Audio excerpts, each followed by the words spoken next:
least try to hook it up. Get around to sharing this bitch. Oh, there we go. It just popped up. Playing ball XP. Come on, brother. And Nate was playing that too. Which one? Ball X Pit. Oh, honestly, I just picked it right now because I didn't know what fucking game to play. I ended Power Wash Simulator 2, and that's like the last real game that I played on my PS5, and I just don't know How dare you? what else to get into next. Even though I got a million fucking games. What is up, Nate? Nate beat it? Damn. I can't even get past the first level, Nate. What's up, bro? I'm just sharing out the stream real quick. What's up, bro? Oop, oop. So yeah, that's Oh why yeah, bro. You got to crank that down, bit out. I've been playing. That's why I've been playing Halo. Well, part of the reason because I got that shooter itch, and I play Halo for the first time like in I don't know this generation, and I'm just trying to catch up from all the years that I missed out on it. Ain't nothing Perfect wrong with time. that though. Yeah, I Them some mean, good. Well, most of them. Well, some of them some good games.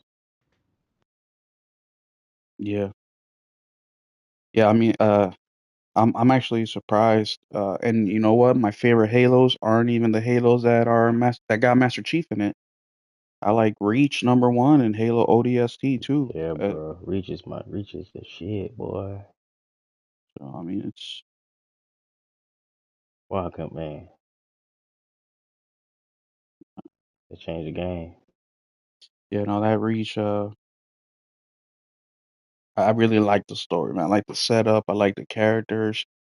I like the emotional aspect to the story. It feels like a war story.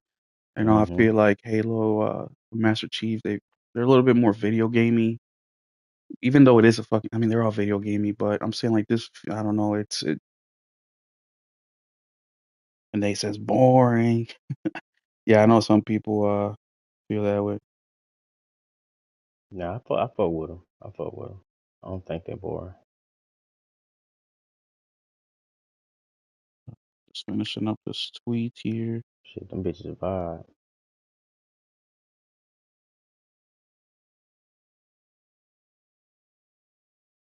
All right, bam, bam, post.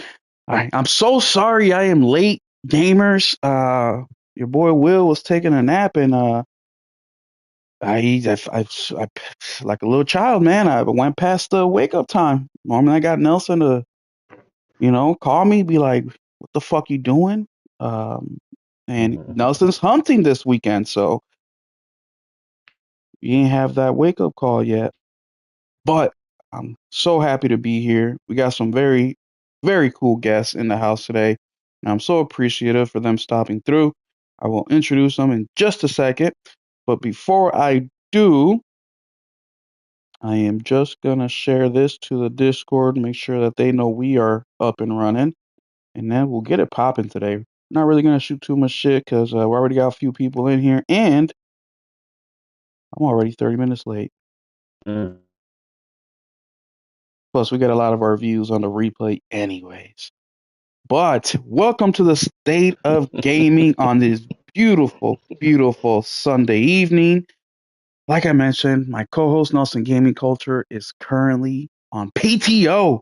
He took PTO from the podcast. We're gonna be docking his pay, so he will be getting 90% dock on his paycheck next Right on. payday. Oh damn. Yeah, we Yeah, don't play Me and around. Morgan gonna split that. Yep, Yeah, we Morgan good. Henry about to go shopping. Well, if they save up for another 13 years, because at the rate that we pay out here. But either way, that's the topic for another video.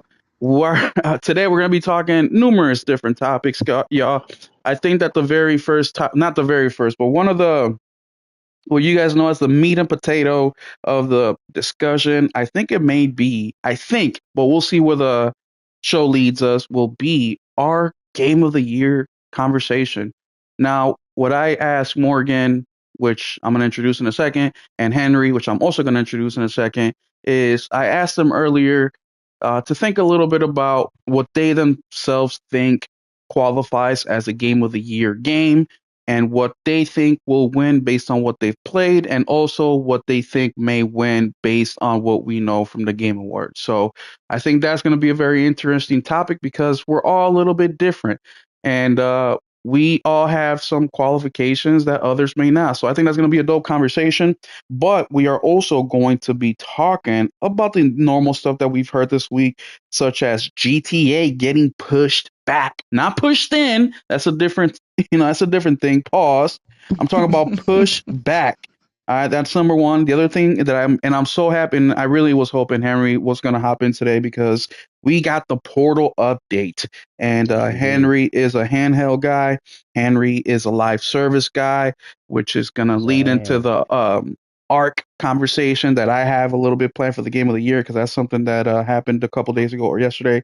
But we got a lot of things to talk about. So thank you so much for being here. And firstly, I don't know if that's a word. Yes, it is a word. Firstly, our first guest of the evening, Miss Morgan. How are you? Welcome to the State of Gaming. And what games have you been playing lately? I'm good. I'm good. Thanks for having me. Yeah, I've been kind of all over the place, but at the same time, not really. It's just been really indie focused for me these past couple weeks, which I love. I have no complaints about. But recently I beat and platinumed As Dusk Falls. Um, it recently came to PS Plus for the month of November, or I believe, or October. I can't remember. It was recent. Um, and as people may know, it was that game that was initially exclusive to Xbox, but then it came over to PlayStation, I think, last year. I've been interested in it, but not so much so that, I would go off in my, path of the other games that I've been playing to go and get it and play it. But it dropped on PS Plus, so I was like, okay, might as well, right? Yeah. I really enjoyed the game, like a lot. Um, it's like a solid 8, for me. I thought the story was very, very well done. Then, like, it's a sort of Telltale-esque type game, or, more of a Detroit Become Human style game, right? Where it's a narrative game where you're given, dialogue choices to pick, and based on what you choose, different paths are, thrust upon you essentially. Um, and because I was going for the platinum, I had to play, multiple times and, choose multiple different paths. So it allowed me to kind of see, all the what the game had to offer, and the different dialogue choices, the different story branches and things like that. And I really enjoyed it. Essentially, you're playing as a family who is basically traveling across the country because the father got fired from his job over some negligence that he claims wasn't, he didn't do, it was the company trying to look for somebody to blame, but you never really figure out what exactly happened. But so yeah, you traveling across country, you stop at this little, pit in Arizona, because your tire blows out, typical family trip kind of thing. And essentially, as you're staying at this, kind of hotel slash repair shop, essentially, all hell breaks loose, and this random family of like thieves comes in and holds the family up at like gunpoint and holds them hostage basically because they just robbed like the local sheriff or whatever. So you're basically like playing as both the family that's, moving, and you're playing as the robbers as well. It's interesting because it goes back between two both perspectives, and you see why the robbers did what they did, and why the family's moving and everything like that. And the story's just really good. I enjoyed it. The only thing I really didn't like is the fact that it kind of ended on a cliffhanger. And there's a lot of answer questions that haven't been answered in the game, and it looks like, okay, it's leading to something else, like it's leading to another game, because even the last trophy says like it's called like something like "Are we really done?" or something like that, something vague, basically, saying that the story isn't finished. But this game came out like in 2021, 2022, something like that, and there really hasn't been a hint of them working on the next game. So I'm just kind of like, are is this it? Like, because I don't know how well it did on Xbox and PC or whatever, so I don't know if they're going to continue the story, which kinda sucks because I had so many questions about, certain things that happen in the game, and now I'm just kind of, like, left to, I guess, figure it out myself. I don't know. But other than that, though, it was really well done. The art style is really cool. It's got that comic style, still frame kind of art style. Um, like I said, the characters are really good. The narrative is really good. So, if you have time, if you have PS Plus, I suggest, playing it. But also, I've been playing the new game that I'm obsessed with now that I, finish as Dusk Falls is called Discounty. It's basically like this little mini indie like shopping sim where you play as a clerk, like a retail clerk. You move to a small town because your aunt bought a supermarket chain or a particular store from the chain in her town, and she needs help running it, so she asked you to come down. And basically, it's like any kind of little, mini sim where you organize the store, put this different sections where you want them, and you check out customers and things like that. But then on top of it, there's some kind of mystery going on in this town, like a bunch of weird crap going on, typical indie stuff where it's just, it's not just the surface level thing, it's always something behind it. But it's really cute, really fun. Like I've been obsessed with it. Like I've been playing it like nonstop since I've started. It's so good. But yeah, I've been obsessed with that. And then of course, the obsession I guess everybody's been having as of late. Been playing Dispatch, which is freaking fantastic. Amazing Telltale style game. Narrative fantastic, characters great. It drops on a weekly basis. 2 episodes drop every Wednesday. And I'm like a fiend. Every time I'm done with the 2 episodes, I just want more, and I get impatient having to wait for more episodes.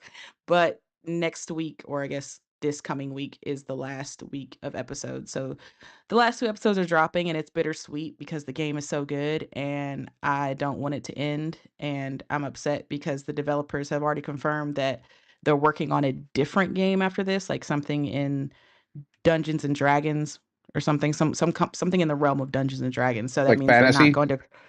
Yeah, yeah, that like they're literally like, because the people who help publish the game are Critical Role, some people who make Dungeons and Dragon games. So Mhm. they're helping them with their next game. And so I'm just like, I'm sad because I'm like, okay, so that means we're not gonna get, the second season for this game in a while.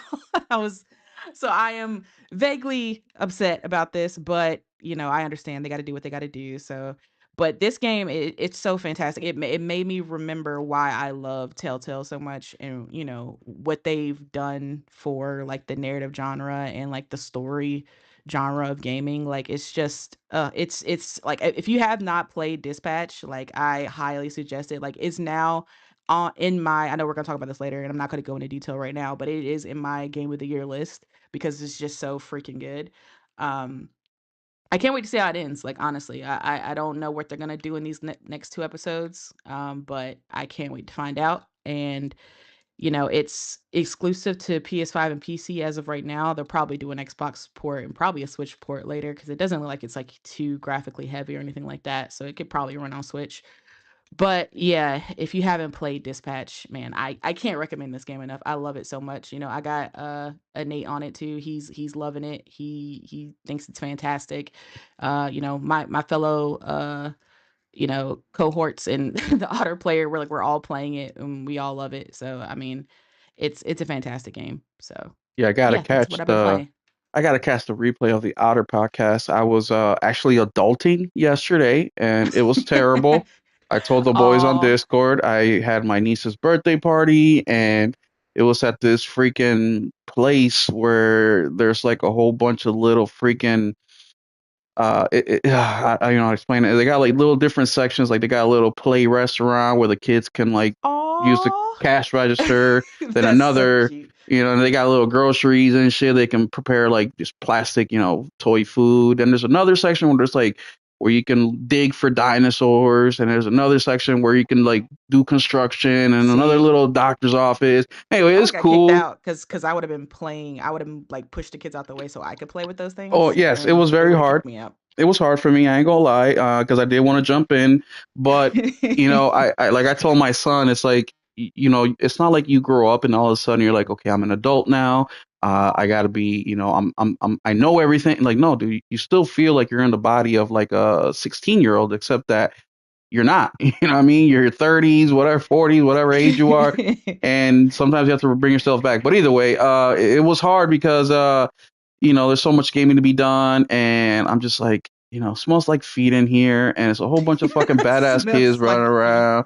Yeah, because you have to take your shoes off because the whole place is like Okay, so carpeted, it's like a playpen like kind of thing. yes, That sounds cool. it's Yeah. like a cushiony type of floor, Yeah. and I'm like, oh my god, whatever. Oh, But she went all out for the birthday. yeah, Okay. yeah, she did. So I was like, I did that, and then I got home like I don't know 6, 7 o'clock at night, and I'm just like, okay, let's go beat Halo 3. But and Nate said you're out platinuming him, and he's gonna have to buy those shovelware games so he can catch up. See, he always trying to cheat. See, always try to cheat, bro. I'll tell you, they can't do it the real way. No, shout out to it, Nate, man, for real gamer.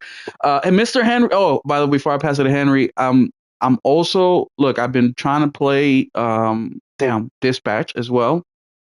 I just know that I'm Yes. fucking impatient. I mean, if you guys don't watch my channel and you don't know how I am with buying games, how the fuck do you think I'm gonna be when I'm waiting for an episode? Like, I'll go crazy, right?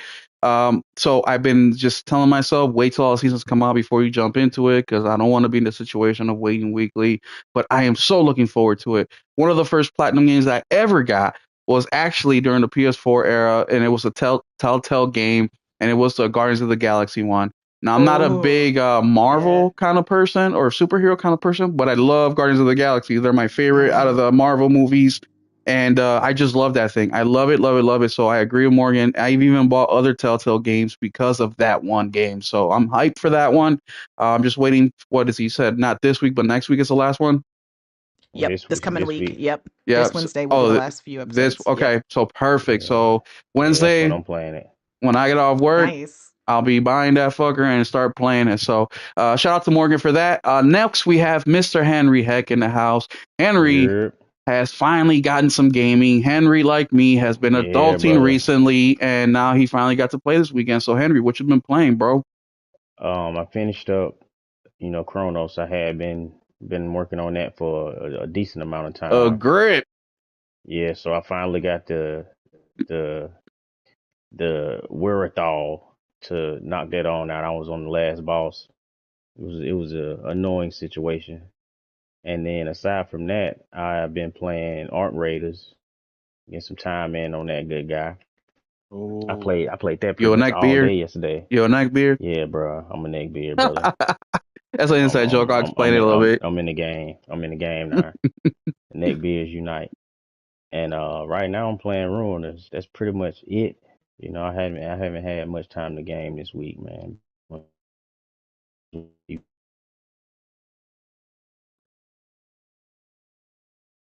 Think we lost Henry. Henry, you still there, bro? Yeah, I'm in here. Okay, You hear you me? you cut off for a little bit there. Oh, my fault, my fault. But yeah, I just been doing adulting and finally got a chance to catch up this weekend. But that's about it, man. That's dope, I'm bro. playing that note, yes sir. Well, I'm glad you finally got. I mean, look, we all got responsibilities, man. I mean, I remember when I asked Morgan to come in. I think it was the last time she came in. She's like, "Look, I'm gonna be busy doing some stuff with the family, and even, so we're all adulting, and we get gaming in when we can. Sometimes we're blessed with the time, and we're able to game all weekend. Sometimes it ain't like that. So just know if you're out there, trying to chase that platinum, try to chase that finish on that one game that you've been playing for a while, don't feel stressed, man. We get to gaming when we get it. We get into it. This is not a race. This is not a who can beat more games or who can play more. It's none of that, man. It's about enjoying the hobby and enjoying the games. And sometimes you may feel like you're playing too many games. You got to take a break, and that is okay too. You do not have to be playing games every single day. You play it when you can, so don't feel the pressure. Don't feel like you're lesser than, because fuck that shit. I guarantee you're still playing more than your favorite YouTuber. I can That's almost a fact, guarantee that. boy. But I'm Unless your kind of favorite YouTuber is Will Trips MVP. that's a yeah. Well, not unless it's Will Triple. Yes, right. Unless it's Will Triple or JP. Y'all are fuckers. I don't really watch movies. I mean, I don't really like gaming. Is my thing. Oh, fuck. But this week, I did do a decent amount of gaming, not as much as I normally do, but I was able to beat Halo Reach, Halo 2, Halo 3. So those are the three games that I beat. I also finished Power Wash Simulator. 55 hours. I am like 3 or 4 trophies away from the platinum, and I haven't went after them because I don't want to. Meaning, I'm the type of person with platinums that once I get a platinum, I'm over the game. I am done with it and I put it away. I never go back to it. That's why it took me about 5 different plays of Ghost of Tsushima, even though some of my top 3 favorite games ever, to get the platinum for it because I knew that's how I am. It's like I'm done.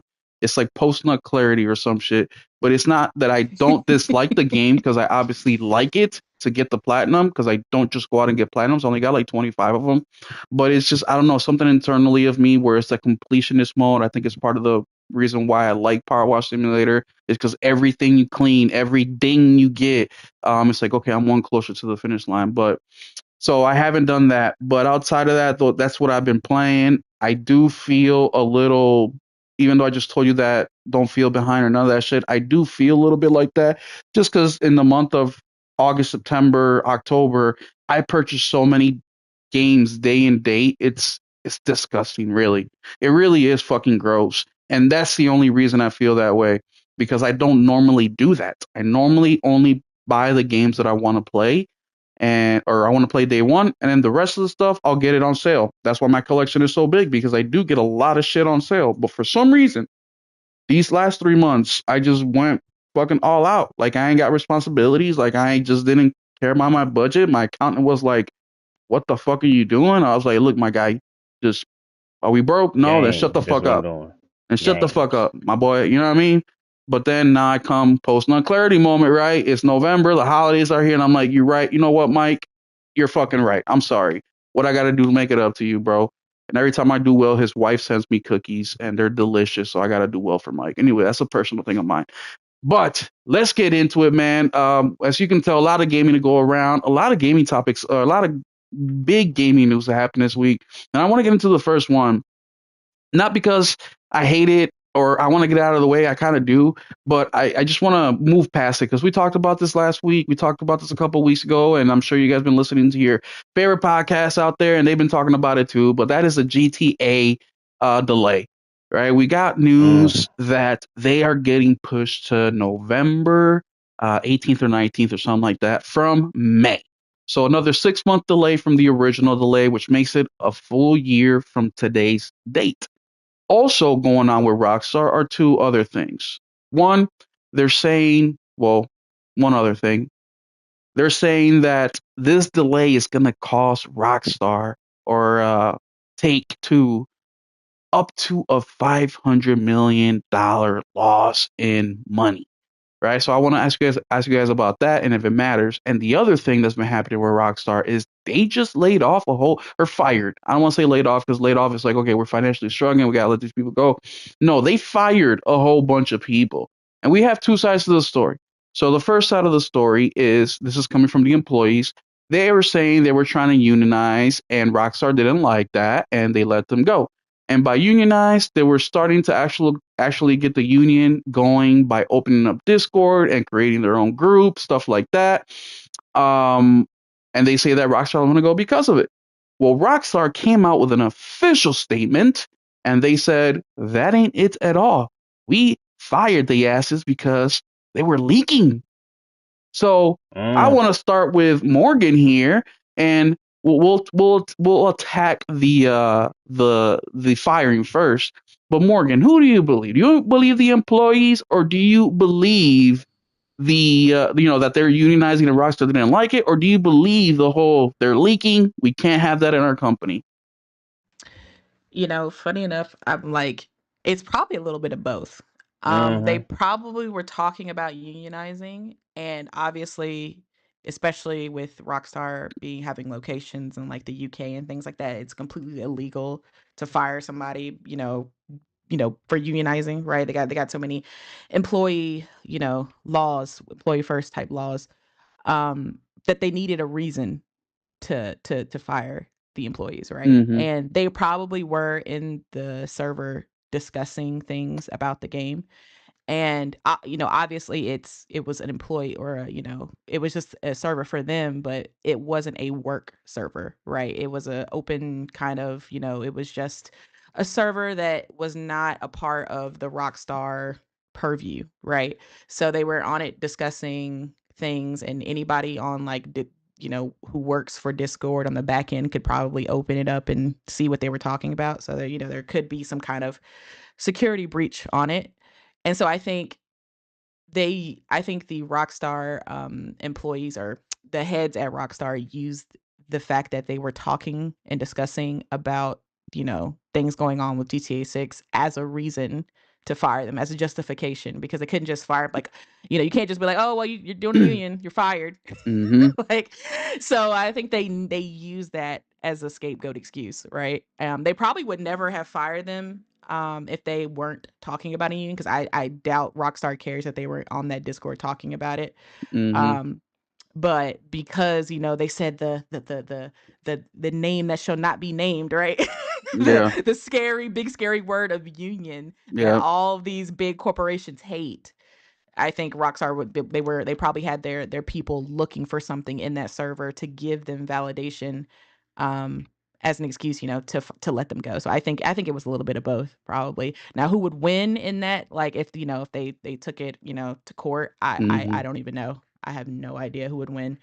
Maybe Rockstar, with all their money and their connections, and being like, well, they were, there's, we take our security very seriously, and there was a breach, it's a breach in contract to be discussing these things off of company servers. They could say things like that, which would probably lead in their way. It would probably end up with Rockstar winning, which, yeah, which would suck.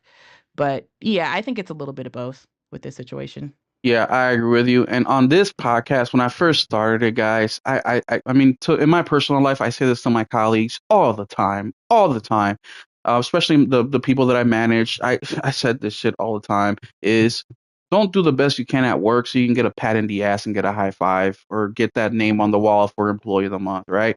Do the best you can so you have leverage on these motherfuckers, right? Because at the end of the day, they do not give a fuck about you. You are just Mhm. another number there. And you can say you work at a mom and pop shop. You can say you can work at a Fortune 500 company. It's the fucking same. Now, yeah, if you work at a little mom and pop shop with 15, 20 employees where, they started the business, maybe that's a little bit different. But for the most part, I worked from, a guy who owned two dealerships who's worth, $20 million, that type of family type of business, all the way to a Fortune 500 company. And my experience has been the same. Yeah, with the mom and pop guy, it was a little bit easier to get straight to the source where he would hear my side of things.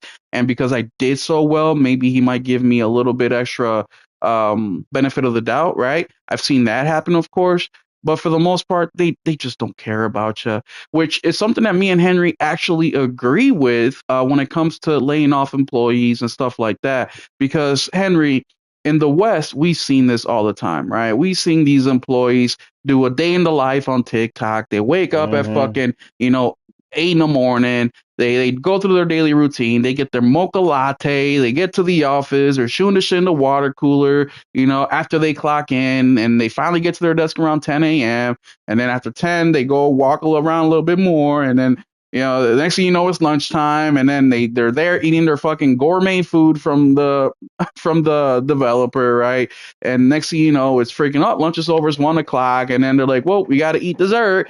Who's going to a freaking whatever coffee run, and the next thing you know, it's 5 o'clock, and they put in like 2 hours of work throughout the day, right? So we seen that happen over and over and over again. And some of these positions are real cushy positions, right? You're fucking. I mean, there's a reason that made people come back from working from home, right? Like, look, yeah, we seen your reels on social media. We seen you put a fucking robot arm on your mouth so it shows activity. Like, we've seen you guys wearing fucking, shit stained underwears from the, waist down, but you got a tie on from the waist up. Talk about you're here for this meeting. Like, we see all this shit. So people out there, I know you're trying to be funny on social media, but that's the truth.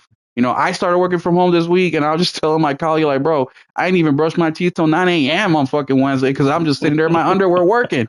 Like, for what? For who? Ain't Oh nobody shit. here. But Henry, what do you think about this? Do you think it's a little bit of both? Do you think it's one way or the Yeah, other? yeah, I agree. I agree with Morgan, because like they can't, because I had a back when I worked in the steel business.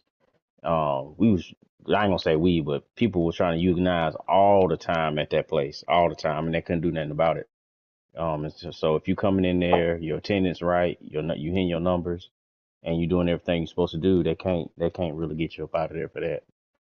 Um, so they probably had they probably was in there fucking around anyway. So they was writing that down, keeping track of all their fuck ups, and then when they hit a certain threshold of your fuck ups, you got to get the fuck up out of here. You know what I mean? So it's probably both.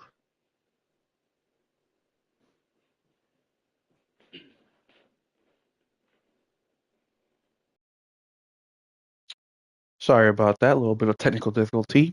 Uh, yes. And look, they have HR out here. You know what I mean? HR Hmm. ain't your friend. They're looking out for the company best interest, not you. But yeah, I also agree with Morgan. I think it's a combination of the two. I think that they definitely did not like them unionizing because let's be real, that's going to cost them a lot of money. And look, what's the last time they released the game? Right? I mean, what Red Dead 2? I think was the last time they really. Oh no, Red Dead 1, the remake or remaster. So I it's mean, not don't like, count that. and they don't even count that. That was just additional income because they could. But yeah, it's a tough situation. And like I told Henry in the Discord, I don't really care, right? I do care because it's people. People are affected. They lost their job. That's sad in anything, right? But at the same time, it's like Fucking bitch. you have to protect yourself as an employee and do the best you can. And sometimes it's out of your hands. There's nothing you can do. But I wish you the best. And yeah, now to the other side of Rockstar, this delay, $500 million is what they're expecting to lose. Morgan, does this matter? Does it surprise you? What do you think about this delay? Did you think it was going to happen? Did you not? Did you think that we're going to for real be okay with just the one delay? Tell me what you think about this delay and this supposedly $500 million where they're losing out. Unfortunately, I fell into the zeitgeist of, you know what? They're gonna hit that mark. They're gonna hit May. I let myself believe that, and I really don't know why I did that. Because it's not really in Rockstar's, history for them to hit the first date that they announce. They usually always say something and then they end up delaying it at least once. Um, so yeah, I don't know why I let myself believe that, but I Well, did. well, Morgan, I also fell in that, but not because I have faith that the game was gonna, I don't think and correct me if I'm wrong, I don't think Mhm. that I do not think that our faith in the game coming out on time was because of the date that they set up.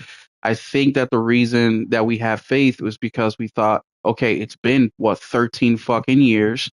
Yeah. This is a super expensive, they're saying the most expensive game in history, and these investors need a return. So in typical video game fashion, we've seen it happen all every single time. Look at the Callisto Protocol. That motherfucking game Mhm. came out how early because they were like, nope, we need these numbers for fourth quarter. It's coming out now.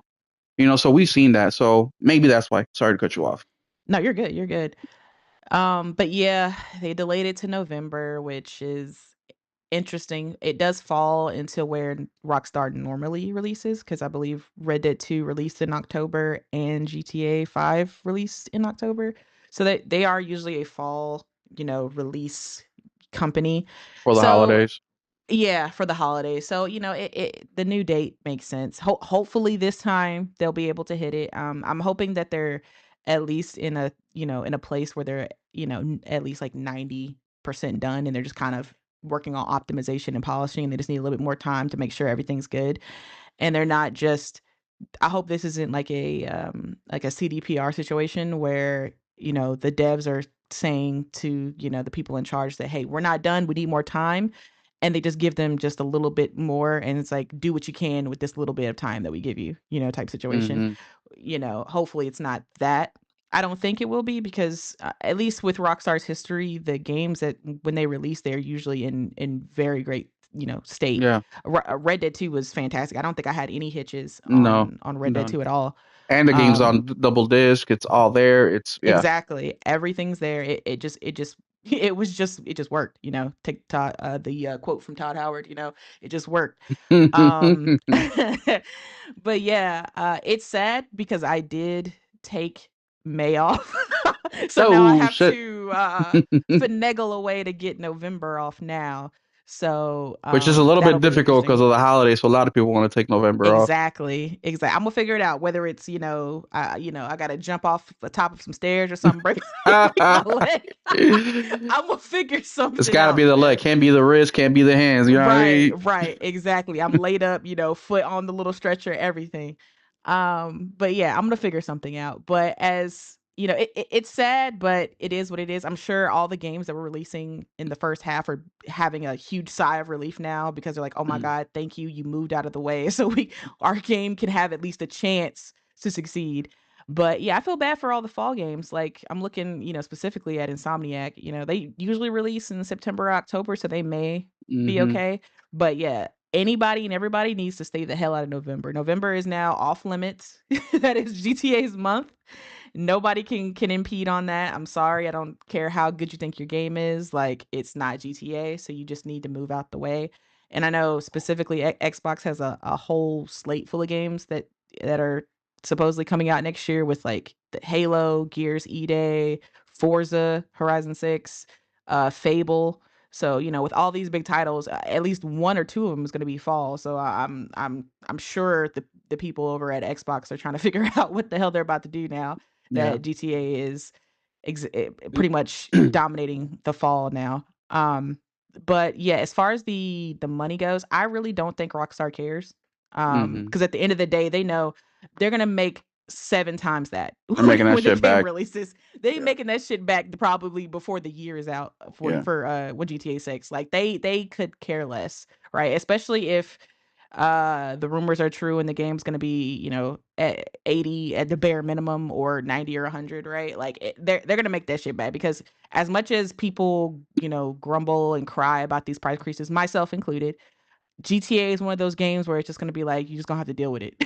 like Yeah. like if it's 90 or 100, I'm going to be mad, but I'm going to do it because GTA is just that game for me. Like I'm just going to have to suck it up and deal with it. Well, I'm Morgan, gonna buy people it. act like the $90 games don't exist. I mean, they fucking do already. They're selling you the Yeah, deluxe yeah, yeah. edition. They're I selling you mean, 4 days early access. Like this shit exactly. is. And that's what I get all the time anyway. I especially if it's a game I rarely get the base game. I always get the digital Mm-hmm. deluxe edition or ultimate or whatever they call it, right? Mm-hmm.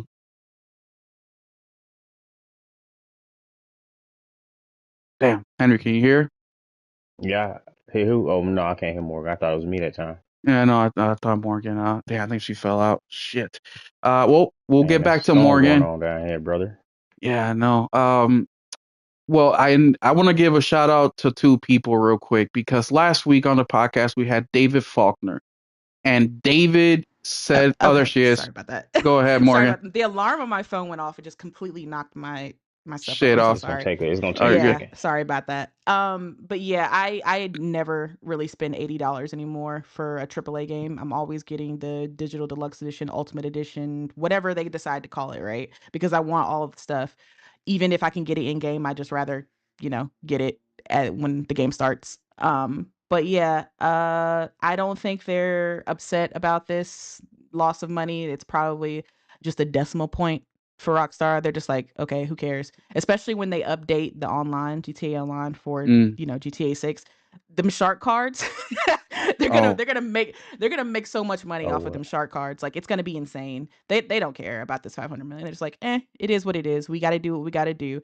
And I'm always a fan of a game being delayed, over it coming out when it's not ready. So if it needs to be delayed, it needs to be delayed. And I'm of the thought process that Rockstar isn't going to disappoint me. They haven't yet as far as like new releases goes.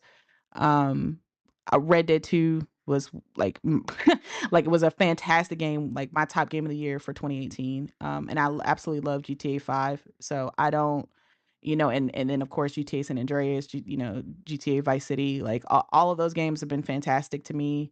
So I don't see them disappointing me with GTA 6. I think especially with the way they talk about it, it's going to be bigger and better than ever, right? Rockstar always innovates when it comes to their games, right?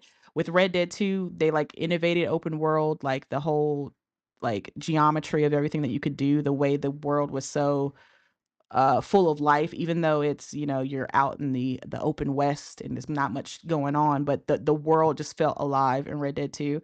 So Yeah. I can't wait to see what kind of technology and you know and innovations they bring with GTA 6. Like I can't imagine how the NPCs are gonna react to us and the things that we do out in the world. So I can't wait. I think it'll be worth the wait, to be honest. Yeah, I'll tell you right now with GTA, if I don't see that technological advance that I definitely see from their games, I'll know Mhm. right away that that game isn't going to be as good as what they've done in the past. I mean, You that's know, true. and people always have their, you know, I like Vice City. Like me, Vice City is my GTA game of ever because that's what got me Yeah, I into like the Vice City too. PS2. You Yeah. know, I love the 80s vibe. I just love it all. Mm-hmm. But Hmm.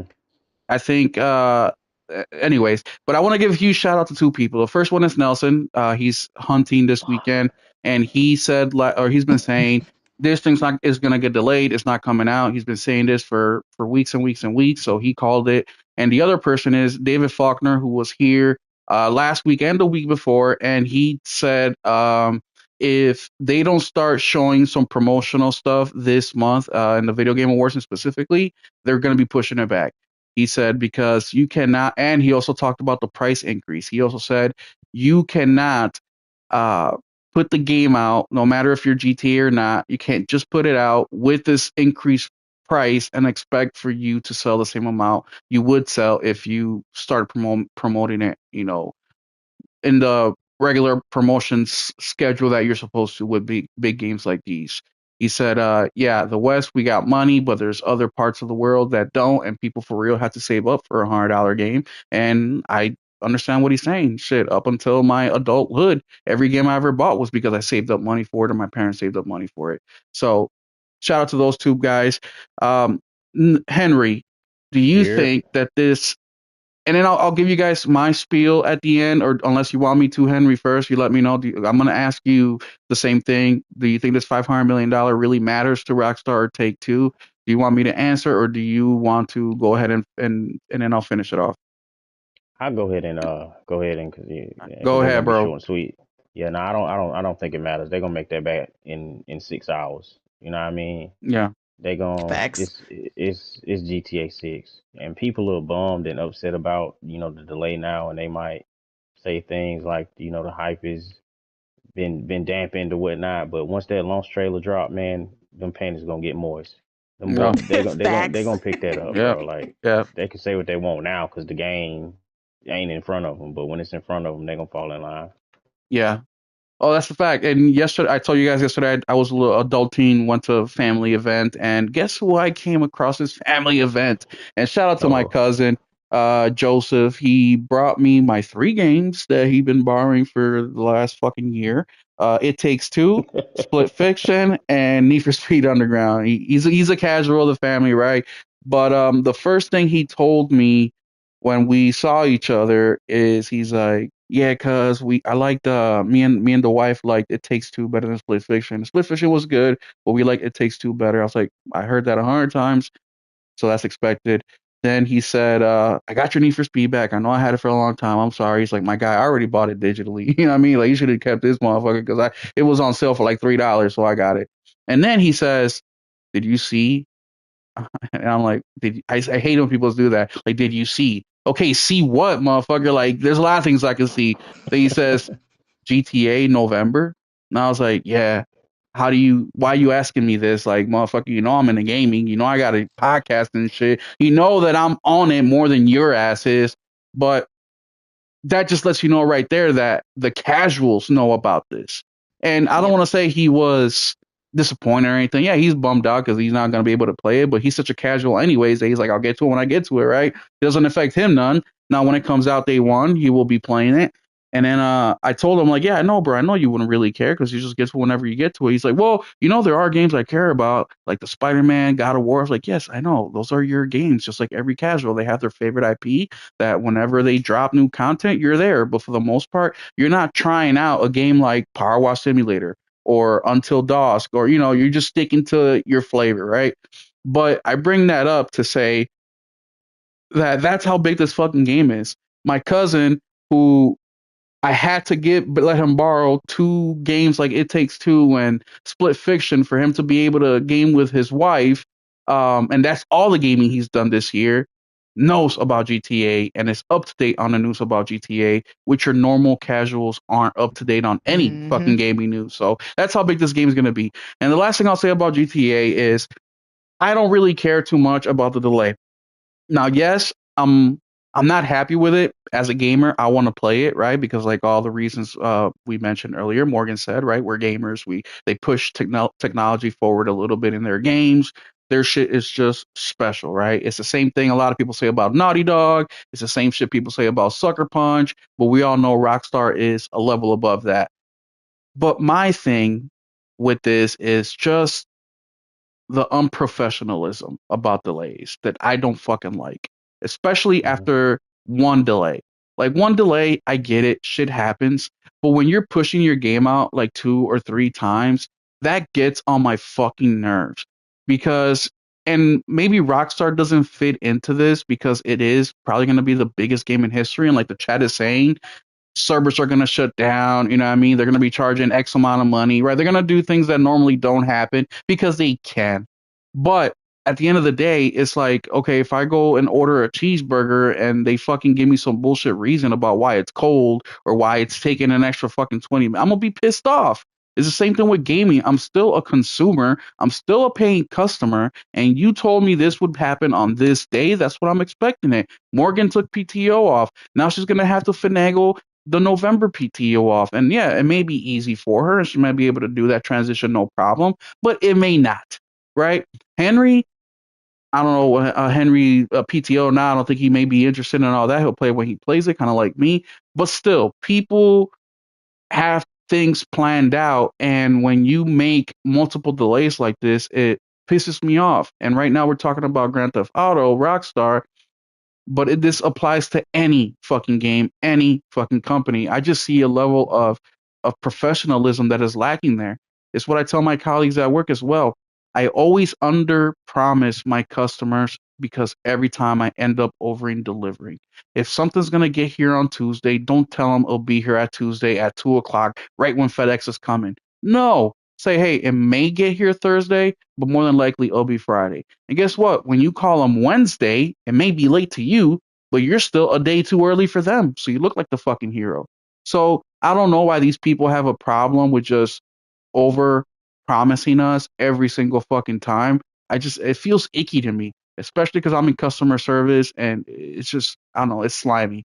But either way, that's not a Rockstar directive thing. That's just a in general type of deal that I feel that way. And for you guys, it might not be. It may be let them cook, and that's okay too.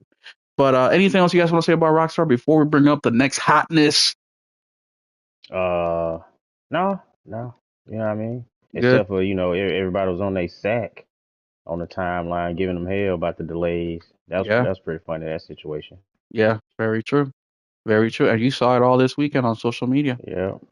The next thing we want to talk about, and this is where I think Mr. Henry Heck, we're going to give him a little bit extra time, is the Portal.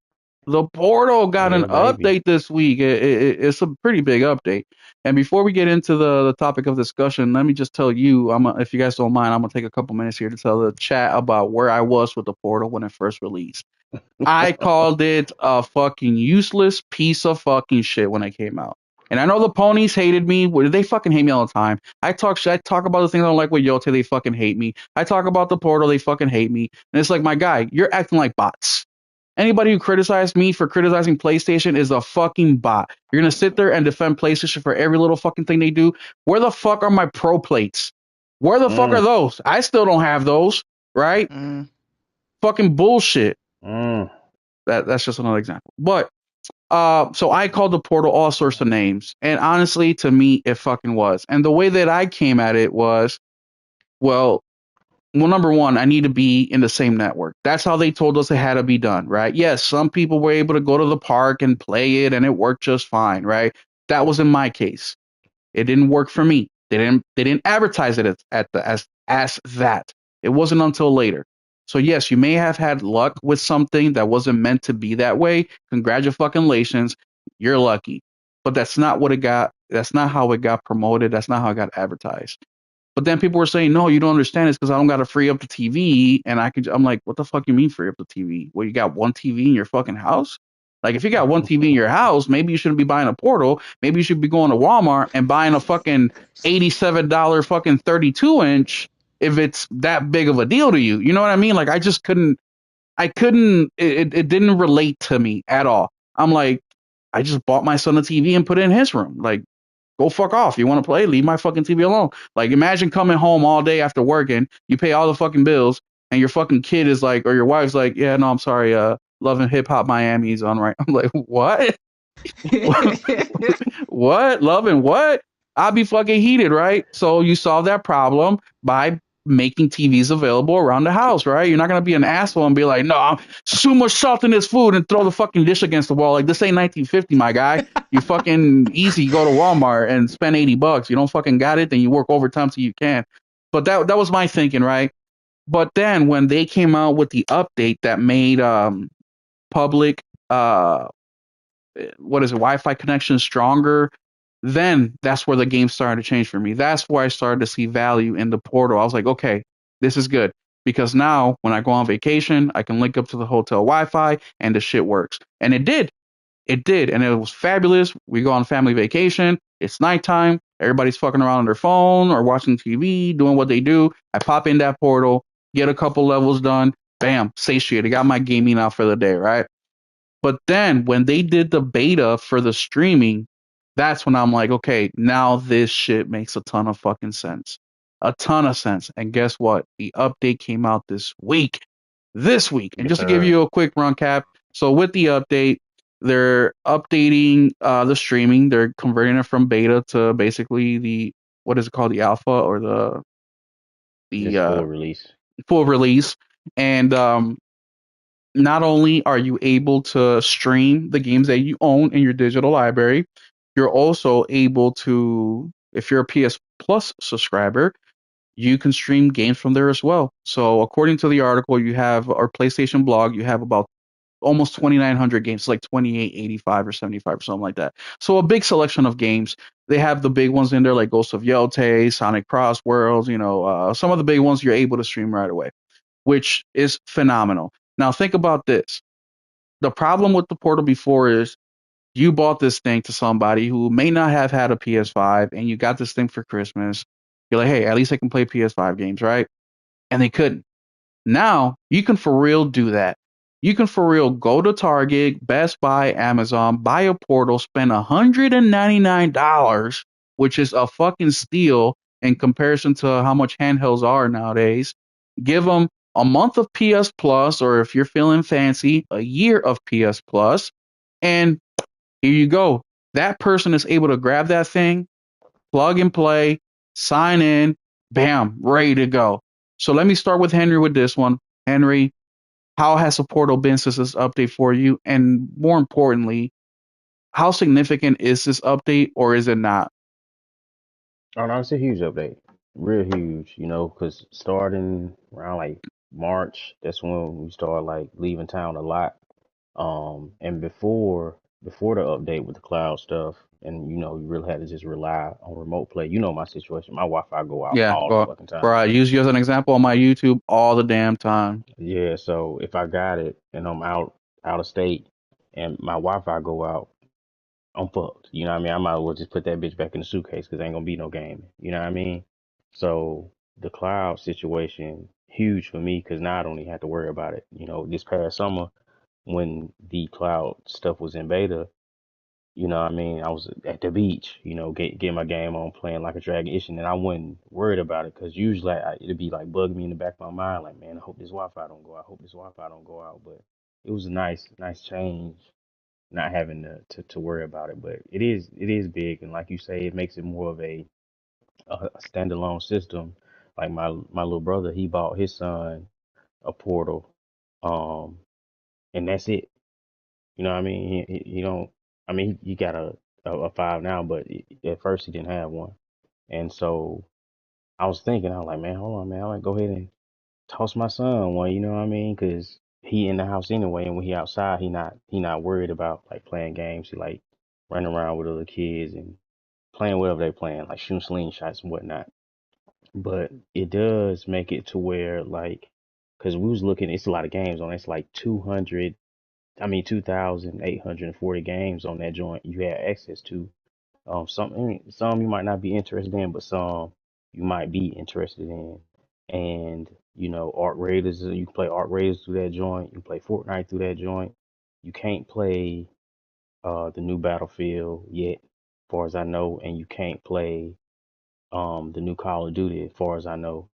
But you might be able to, and then you might even be able to play GTA 6 on that joint. You know what I mean? Mm-hmm. GTA 5 is supposedly coming back to Plus next week, and if you can play GTA 5 on that joint, you're more than likely gonna be able to play GTA 6 on that joint.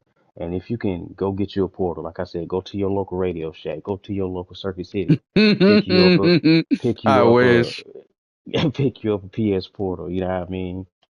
For $200, pay for your premium, however much a year, then buy GTA through the app or through PSN, and that's your entry right there. You playing for $200 and plus your subscription fees, you got access to GTA 6.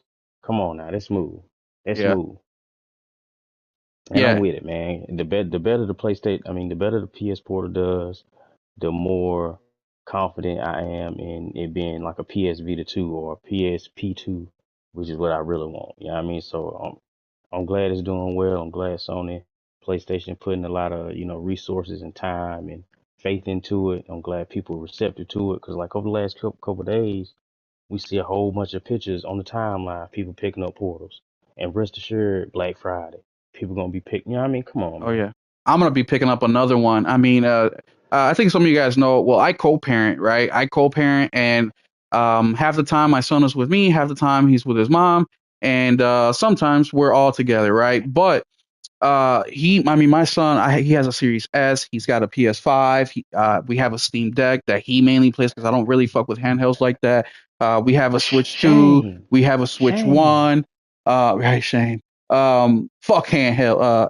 I'm always giving Henry shit. So we have all these devices, right? And every single time my son chooses a handheld. One, because he's fucking lazy. You don't want to set up the TV and the and the console and shit like that. But I also don't blame him because this was a dream of mine when I was a kid, just like I'm sure it was a dream for everybody here, Morgan, Henry, everybody that's watching, and Nate, Lyoko, RPG, and thank you guys for being here. But I've always dreamt of, man, I'm playing my fucking Super Mario, whatever, and all of a sudden my mom says, get your ass ready. We're leaving to your auntie house. I'm like, fuck. I wish I could take this thing with me and play it on my Game Boy and, with the same save and then come back and then, and then it's all in one, right? You're not missing anything. We can fucking do that now, y'all. We can literally pause our fucking game. You're in the middle of a boss battle. You can pause that fucking game, turn your PS5 on rest mode, grab your portal, put your shoes on, grab your jacket, grab your keys, get in the car, be like, honey, can you drive? I don't feel like driving today. Pull that fucking portal out, turn on the internet on your phone, and pick that motherfucking boss battle up. Like, Hmm. we are so blessed as fucking gamers. It's insane. And even I'm thinking about buying another one this holiday season. One, because it's only $200, which will be Too super hard. cheap for what I tend to get for Christmas. And if I was a brokey, which I've been for most of my life, FYI, so I'm not judging anybody out there. Hey, we all go through shit. But if I was broke, I'd be digging into that motherfucker for Christmas gifts for all sorts of the family. You know what I mean? So and the other reason is because now I can be like, hey, my boy, here's your portal. You can just play with this one. You don't have to take mine. There you go. You know what I mean? But Morgan, let's jump back to you because you've been quiet over here, probably playing some game. Uh, what do you think about the portal? What do you think about this update? Do you think it'll be? Oh, damn, Morgan's been out. She's been having a lot of issues. We'll wait for Morgan to get back. But yeah, man, I think it's just going to be great for PlayStation in so many ways, including the business side of things. I think that, like Henry said, this is going to motivate PlayStation to do more with their handheld systems. And look, right now, everybody's doing handheld. Um, Yep. everybody. Morgan, you back with us? Yeah, I'm good. Sorry about that. No, It's you're gonna good. take a So second for her to. Okay. my question to you is, do you think So what do you think about this update? Do you yourself have a portal? I think you do because I think you're the Yes, I only do. person I know that's got the 30th anniversary fucking Oh no, I don't have the 30th anniversary. oh Fox Mama does, and Nate's oh okay. girlfriend. She has the 30th, so and I'm a little Oh. jealous of that. But Oh, yeah, it didn't come with the package with the pro package. no, Okay. it didn't. I Yeah, thought it came I that way. wish. Yeah, that would have been Um, fire, bro. yeah, that would have been fire. They were Yeah. like, nah. I did own one, but I sold that motherfucker. The 30th anniversary Oh, portal. Yeah. They were what? available like I don't know, like 6 months. They're gonna become available again. Yeah, I sold my 30th anniversary PS5, 30th anniversary portal, and 30th anniversary controller. I sold it all. Damn. Yeah. Will should have It was should have taking hit up me up. I would have bought space. it. Well, it wasn't a pro. It was just a regular slim. I mean, still. Oh, yeah, you're right. Never mind. Yeah. So Bro, I mean, I hope they drop the fucking Icon Blue portal, bro. oh That Oh fucking blue is they yeah, need that more blue is nice. colors. They need more colors shit. for sure. And Hero's got one. Shout out to Hero. That's dope, Hero. That's fucking fire. But anyways, Morgan, what do you think? What do you? Well, number one, what do you think of the update? Are you gonna be using it more? Did you use it a lot and as is? And then the other question that I have for you is, do you think like Henry, where this opens up more handheld business for PlayStation, like bringing maybe a Vita back or a Vita style handheld back? What do you think about that? Yeah, first of all, I think this update is significant. Like it's an amazing update. And it's an update that really honestly just came out of nowhere. It's like I was like I don't think people understand, like I was saying earlier this week, how significant this update is and how Mm-hmm. just casually PlayStation just dropped this. And they basically dropped a nuke on Xbox as well Yeah, because they did. cloud was supposed to be Xbox's leading innovation, right? Obviously, PS Now was first, like, and let's get that out the way. But as far as just the future of cloud and cloud gaming and everything like that, the ventures, the revenue streams, everything like that has been something that Xbox has been pushing for, right? The Xbox Play Anywhere initiative, everything is an Xbox, right? And a big arm in that was xCloud, right? Or is Mm-hmm. still xCloud. And here's just PlayStation casually dropping this update where you can not only just play, cloud via cloud, but you can play the games you own via cloud. Yeah. And then at that same time, they have more cloud compatible games than Xbox does now. So Mm-hmm. with this update, they have 2,845 games playable via cloud versus Xbox that has like 2,107 games. So they have like 700 more games playable on the cloud than the people who are supposedly innovating in the cloud space, right? And as a person who has, played both xCloud, PlayStation's cloud, GeForce Now, I try all the clouds. xCloud is ass. I'm sorry. Like it is like the worst out of all of them. Okay, GeForce Now is honestly the king, right? It's the one that's the most seamless. It feels almost like you're playing natively. But xCloud is just is terrible. Not It's just all ass. that, but we all know that but at the rate that these games are going to keep coming to the service, PlayStation is going to outshine them. Because They're every gonna week outshine we're going them. to get more games. Where Xbox, it's like, Yes. when will they? Yes, and I was looking up, they have the little website where you can, see which games are cloud compatible on PlayStation.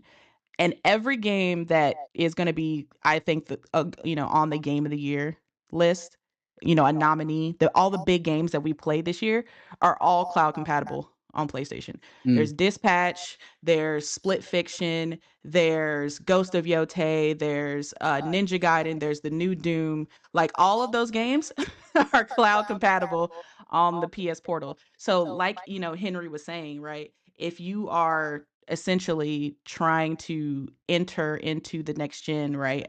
This current gen, I should say, and you don't already have a PlayStation or an Xbox, this device will be a great entry point for you, right? You got to pay the 200, and then obviously to use cloud you have to pay for premium.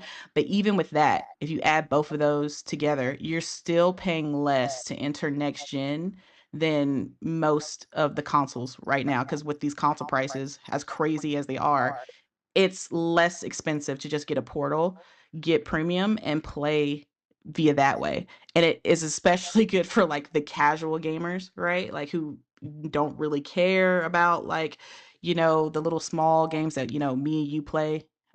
Will, like, Hmm. they don't really, they just like the big AAA games that everybody else Yeah, is talking about. And the PS Cloud service has all those games on it. So I've just been seeing in these past couple days how the uh the sales of the portal have skyrocketed after this update. Mm-hmm. Apparently in a lot of places in Japan it's just sold out. Like, ever Mm. once the update was announced, like, they can't find it over there. Like, and I know that's a market that PlayStation has been having a lot of trouble gaining their momentum that they used to have over there, especially because a lot of the Japanese just really didn't like the size of the PS5. And that's understandable because, a lot of the housing situation over there, it's like a really small.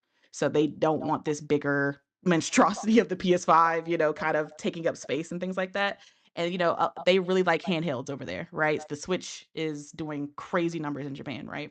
which Morgan, So now you, real quick, if no, go you're ahead. looking to buying a Portal for Christmas, start looking into it now because Hell yeah. those Yeah, you things are gotta gonna look be Black sold now. Friday. out. Yeah, it's gonna be sold Yeah. out for the holidays. I'm sorry, Morgan. No, you're good. And because PlayStation's gonna do their little Black Friday thing that they usually do. They usually start it on like the 21st, the 22nd when they do their huge Black Friday thing. And I'm sure the portal will be a part of that, for discounts. So it's a great time to look for a portal now. But yeah, it's like I'm seeing all over my timeline people going out and getting one now. Like, this update is very significant. And then some, I don't know exactly what department he's head of, but some head of department in PlayStation was talking about how the PS Portal now has surpassed is the most popular way to remote play now. Like, it surpassed mobile, PC, PlayStation, PS5, and PS4. Yeah. Right? Like, it's like people they he said they were surprised about the how well it was doing. Like, they obviously expected it to do a certain way, but it surpassed that for them. The PS Portal is like surpassing expectations in sales and reception for them, right? Because they said initially when they launched it, they didn't think they thought, they had a lot of feedback from other parts of, PlayStation Corporation that were like skeptical about it. Like, will people really adopt this? Like, do they really care about a device dedicated purely to remote play and things like that? But they knew that they were going on a path of updating it and adding these cool features. And I'm honestly just really surprised and happy with how much support PlayStation has been giving this portal. Because I mean, when I got it, I was the same way as you, Will. When I first saw this, I was like, why the fuck would I do that? Like, Yeah, why would I pay $200 to do something that I could do on my phone, my laptop, my iPad right here? Like, I can do all this on yeah, all these other devices that I already own. So why am I shelling out $200 just dedicated to one thing like remote play? yeah. But then, so a couple And of it my took friends away bought it. because you couldn't like do the Yeah, YouTube, you couldn't do the other apps that you could on exactly. the PlayStation. Exactly. So Yeah, I'm like, what's the point? But then, a couple of my friends got it and they were talking about how much they loved it. So, I kind of caved, and I had like a gift card or something at Target for like $50. So I only had to pay like $150 for it. So I was like, okay, I'll try it out. And I've been hooked ever since. And then I wasn't expecting the cloud update, but then we got that, and it was a great cloud experience. And now that you can play your own games now, you essentially don't need your PS5. It's insane. It's a low level entry into next gen, and I think this is a great entry for casual players. Because, like I said, when I was searching the cloud, I was looking at all the games, and it's got all the biggest games of of this year and obviously past years on there. So if you want to play, and all these games that are going to be nominated for game of the year, they're all available via cloud. You don't need a PS5. You can just get the portal, subscribe to PS Premium, and then play all those games. And I think that's cool as hell, to be honest. And I do think that this initiative will get us pushed forward to a handheld, like a Vita style, or whatever, a solo handheld, a native handheld. Mm-hmm. I know there was rumors that they're supposedly working on one already, but I do think the the positive reception of the portal has probably amplified their want to, and drive to push forward with this handheld, because they see that a lot of people, they this is something they want. They want a PlayStation on the go, essentially. hmm, And I'm excited for it. Like, I'll most likely get it if it comes out, because I Mm-hmm. love the Portal experience, and I think it was a good idea to kind of use the DualSense as essentially as the body of the portal, right? It's like it just feels natural. It feels, I'm already accustomed to it. It feels great. It feels really light. Like it doesn't weigh down my hands. It's just, feels like I'm Let's playing on my go. PlayStation, right? Yep. So it's just it's just a great experience. And this is like I said, the fact that PlayStation just dropped this amazing update so casually with no promotion, no advertisement talking about everything's a PlayStation. Here's your portal, right? Like nothing like that. Just okay, casually. Here's a tweet, guys. Just so you know, you can play all these games that you own on your portal now, via cloud. So there you go. Bye. Like I Yep. was just like, why y'all just not gonna advertise this? Y'all just gonna post this out here like it's just cool. Like, we did what took Xbox 7 years or whatever with their cloud being in beta for so damn long to do. Here you guys go. Hope you enjoy it. But Yeah, and the doesn't fact that that it speak a lot from PlayStation? And this is where I said we're yes. the hardcore. As much as we are the minority, we still have a big what do you Yep. call it? A big footprint out here because we definitely get the ball rolling on this word of mouth shit. And now people Mhm. that don't normally see the advertisements, or if there is even an advertisement, Yeah. they start to see what's happening. You don't get that with Xbox. You know what I Nah, mean? you don't. Like they You don't don't. even market their damn game. I mean, Outer Worlds, nothing. What was that one small Yeah. game by Superfine or whatever, the Keeper. Keeper? That's another one. Not one advertisement for that. Exactly. Like, Sorry to cut you off, but yeah, that's a good no, you're point. good. You're good. It's just like I said, it's like, Xbox recently in the past couple of weeks has been saying, oh, other consoles aren't a competition, we're looking over here at the competition, and PlayStation is just bringing it to them like, okay, so you're going over here to cloud, just so you know, we're going to do that too, and we're going to do it better. Like we're going to bring it, and it's going to be casual. We're going to show you how to do it.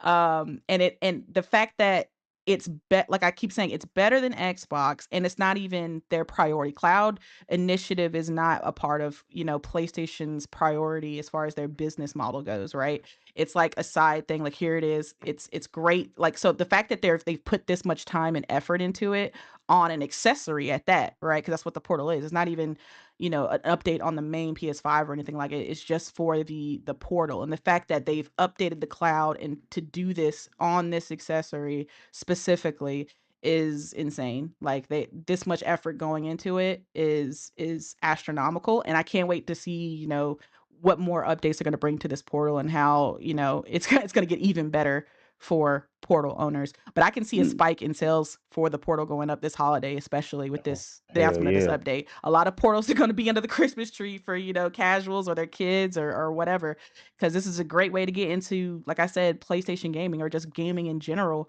If you just want to play the big popular games. And even like I said, Dispatch was on there, a smaller indie title is on cloud. So it's Nice. and obviously Sword of the Sea and things like that are on there too. So it's they got some great games available for PS Cloud for people who don't want to invest fully into buying a expensive console that that these PS5 and Series X's are right now. You can just get a little handheld, $200, get the premium, and then you're good to go. So facts. it's great.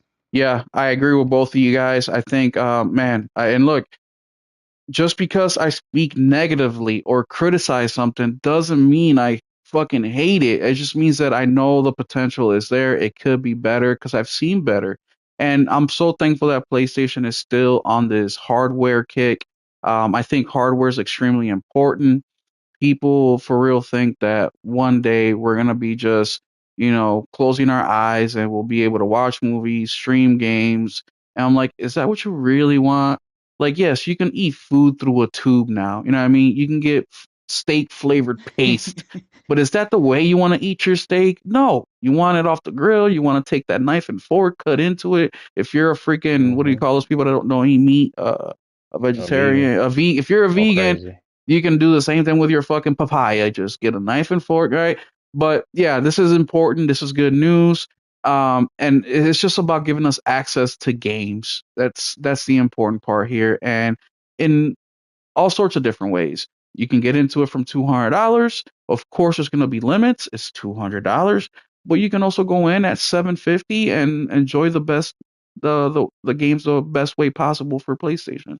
And we're gonna go ahead and get into our game of the year conversation right after I say this because I was listening to a couple podcasts this weekend, and one discussion that people were bringing up is the PC thing. And once again, it's like these fucking PC guys with PlayStation day and date. And look, I'm not saying day and date will never happen, right? It probably will, to be honest with you. Games will probably end up going to PC day and date eventually, but it's not going to happen now.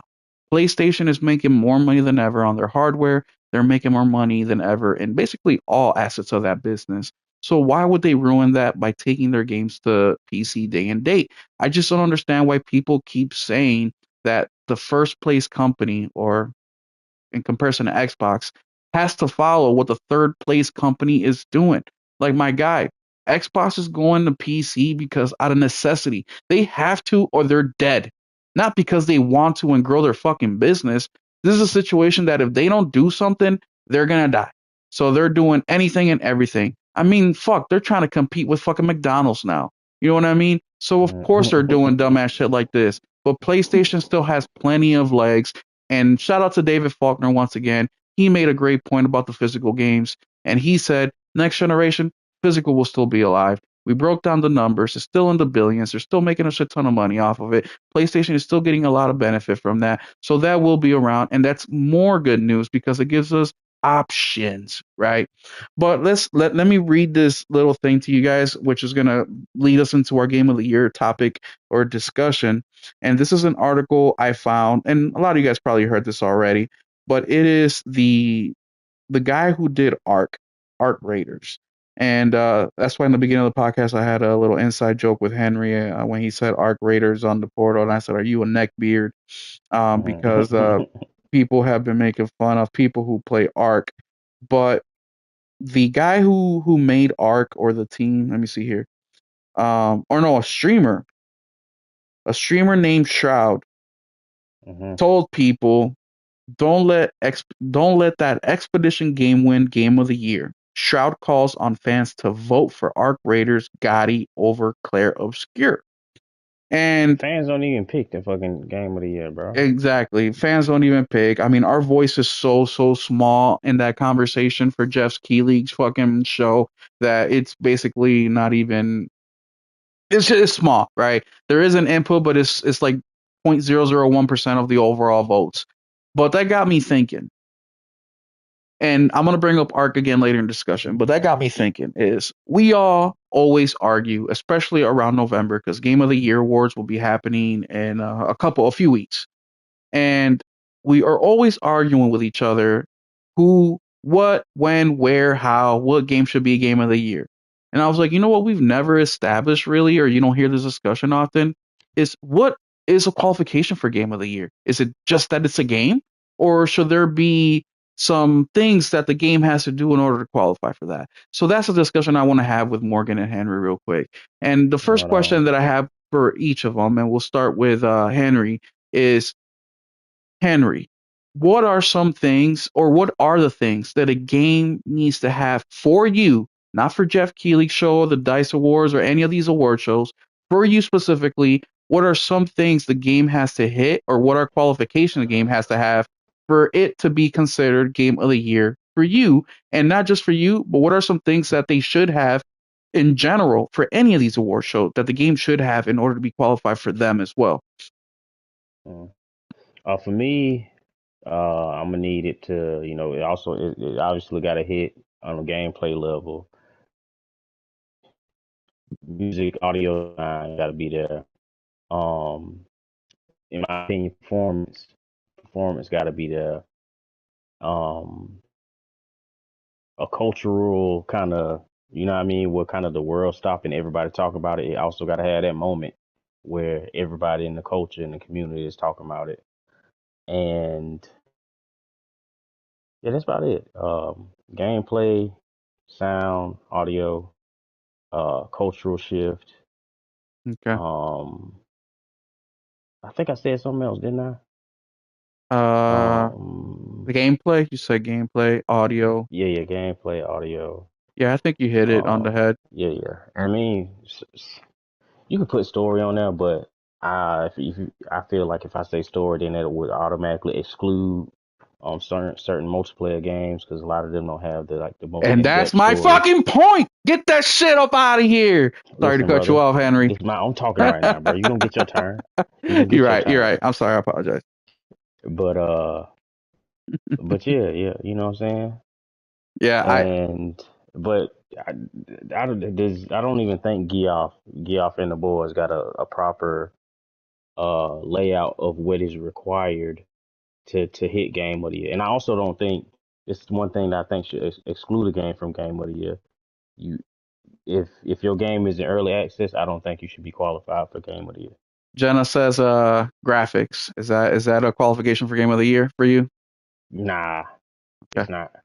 All right, let me pass it on to Morgan, and because we're gonna get into the Jeff conversation in a bit, but I want to get what you think for qualifications are. Morgan, what are your qualifications for a game to qualify for game of the year? Oh man, that's a it's a good question. I guess it's just that game for me that kind of just I don't know, makes me think differently. Makes me maybe makes me look at something in a different perspective, something that has a great story to tell. Like I don't Hmm. mean what I mean by great story. I don't mean like it has to be original, right? Because there's some recipes that have been used Oh time yeah. and time again, like revenge and Yep. things like that. But it's the way you tell a story, right? Like there's reasons why even if uh a genre or something like that has been used millions of times, somebody else's take on it can be fresh Oh and yeah. and new, right? Mhm. So it's just that game that kind of like makes me kind of put down the controller and just go like, wow. Like, I finished it and I just was like, that was an experience.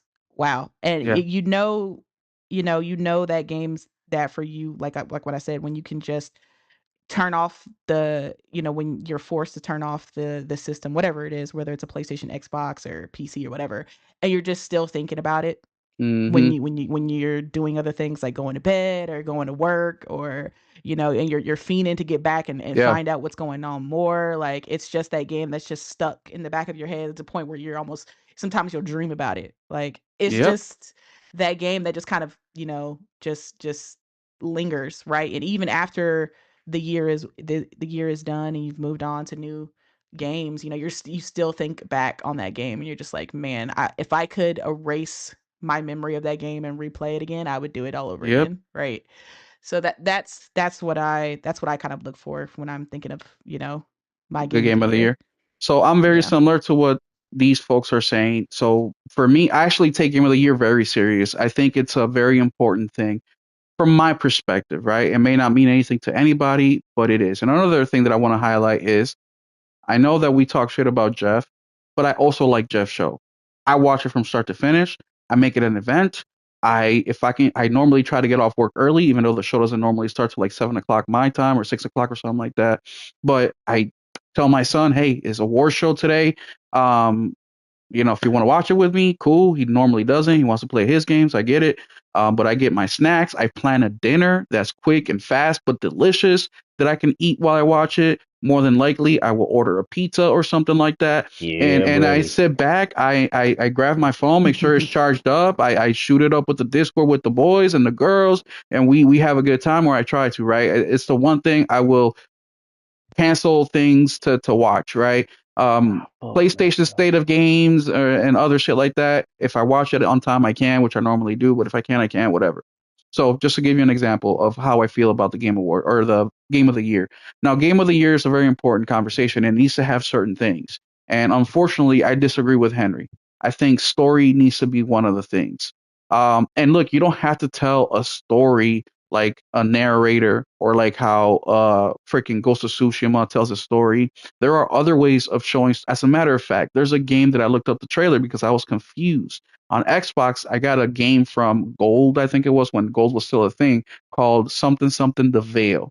And I'm watching the trailer, and it's just showing me, oh, it's a 10 out of 10, it's out of box or a very unique experience, never been done before. And then it ended, and I'm like, is this an Accolades trailer? So I go to YouTube and I look up a trailer, and it's something similar, but it's a little bit different. Same dark background, but it's still just words on the screen. Great game. You should play this. It's very unique. And I'm like, what the fuck? I look up gameplay. There's a dude playing the game and he's showing the game, but there's nothing showing. I find out it's a fucking game for blind people where it's a narrative game, but you have to make decisions. I don't know if it's like a Telltale game or what, but there's nothing being shown. It's just the audio and it's all voice acting. I'm like, that is such a unique idea. So I'm definitely going to play that just to see what that experience is like. But games like that, right? They're telling a story in a very specific way. Very specific way. Does it deserve to be a game of the year contender because it doesn't have any graphics, right? So does it deserve to be? And I would say yes, because they are so good at giving you the little details that you can visualize everything from the way the character looks, from the way that they walk to the things that they're holding. It is such a unique game, but it is explaining so much in the details that it to me it fills in that slot of graphics, right? Art style and more specific, not graphics, but art style. Nate hit it on the nail. So when I look at game of the year, it needs to have good music. It needs to have a good story. And once again, the story could be told more than one way, right? If it's a multiplayer game, there are games out there that tell you a story when you pick up an item, right? When you talk to NPCs and the things they tell you, when there's different ways of telling you a story. So story has to be there. Art style is another one that has to be there. Play has to be there, right? The gameplay has definitely got to be there. Otherwise, to me, it's not a freaking game. It's just a visual novel. And I mean, I don't want to say those aren't games, but you know what I mean.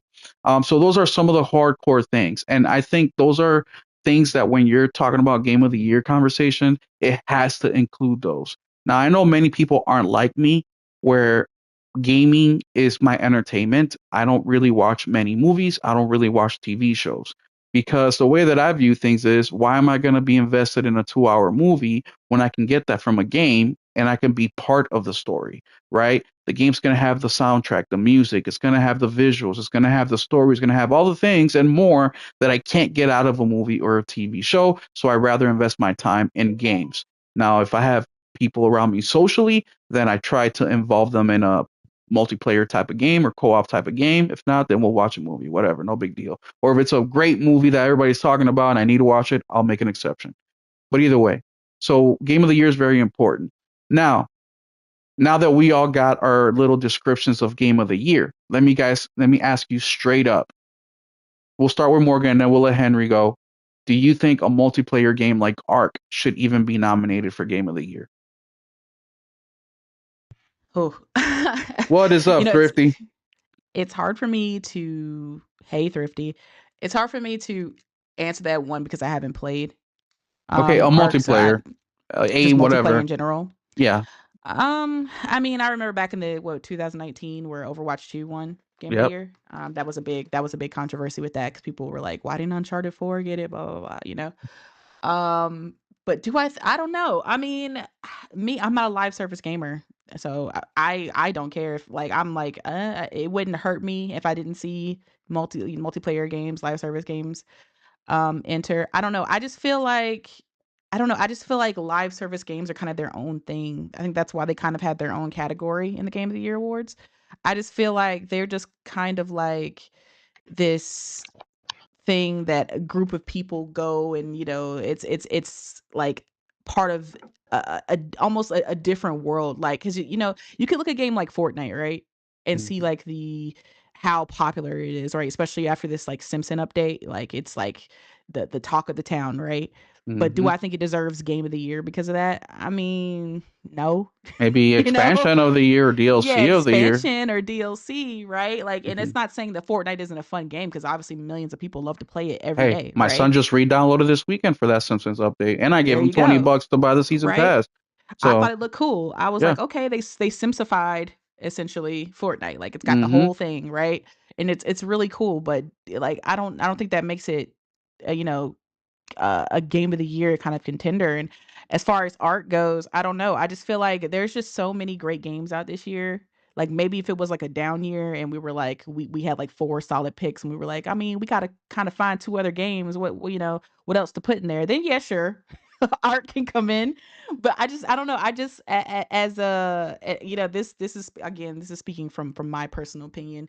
This I just don't feel like live service games kind of encompass what qualifies as a game of the year. I just feel like they're just kind of, this is gonna sound terrible. I just feel like they're kind of there just as time wasters. I Like, agree. here's something to do when you're bored. Like, here, come play this distraction shooter. Yeah. Come shoot. Come do this, that. I don't know. Again, this is completely my opinion as Well, a single player gamer. well, that's why I'm glad we have Henry here because he does like them, and Sorry, I'm really Henry. interested to hear. No, it's He all good. hear I'm taking it away. he hears it from me all the time, and on top of that, Henry's cool because he knows that different flavors or different what is it different yolks for Different different strokes for folk different folks. different, yeah, exactly. But yeah, go ahead, Morgan. I'm sorry to cut you off. No, you're good. I mean, that was pretty much it. I don't know. I just kind of don't really feel like live service games should be up there. Yeah. Like even games like because I enjoyed Helldivers when it came out, right? Helldivers Yeah. 2. But I don't think that should have been up there for game of the year. Yeah, Like I agree. like I had fun playing it with my friends. I thought it was one of the better online games that I've played in a long time for me, because I prefer PvE versus PvP. Yeah, me too. I think that's a lot of Just single playing something. players who feel that Yeah. way too.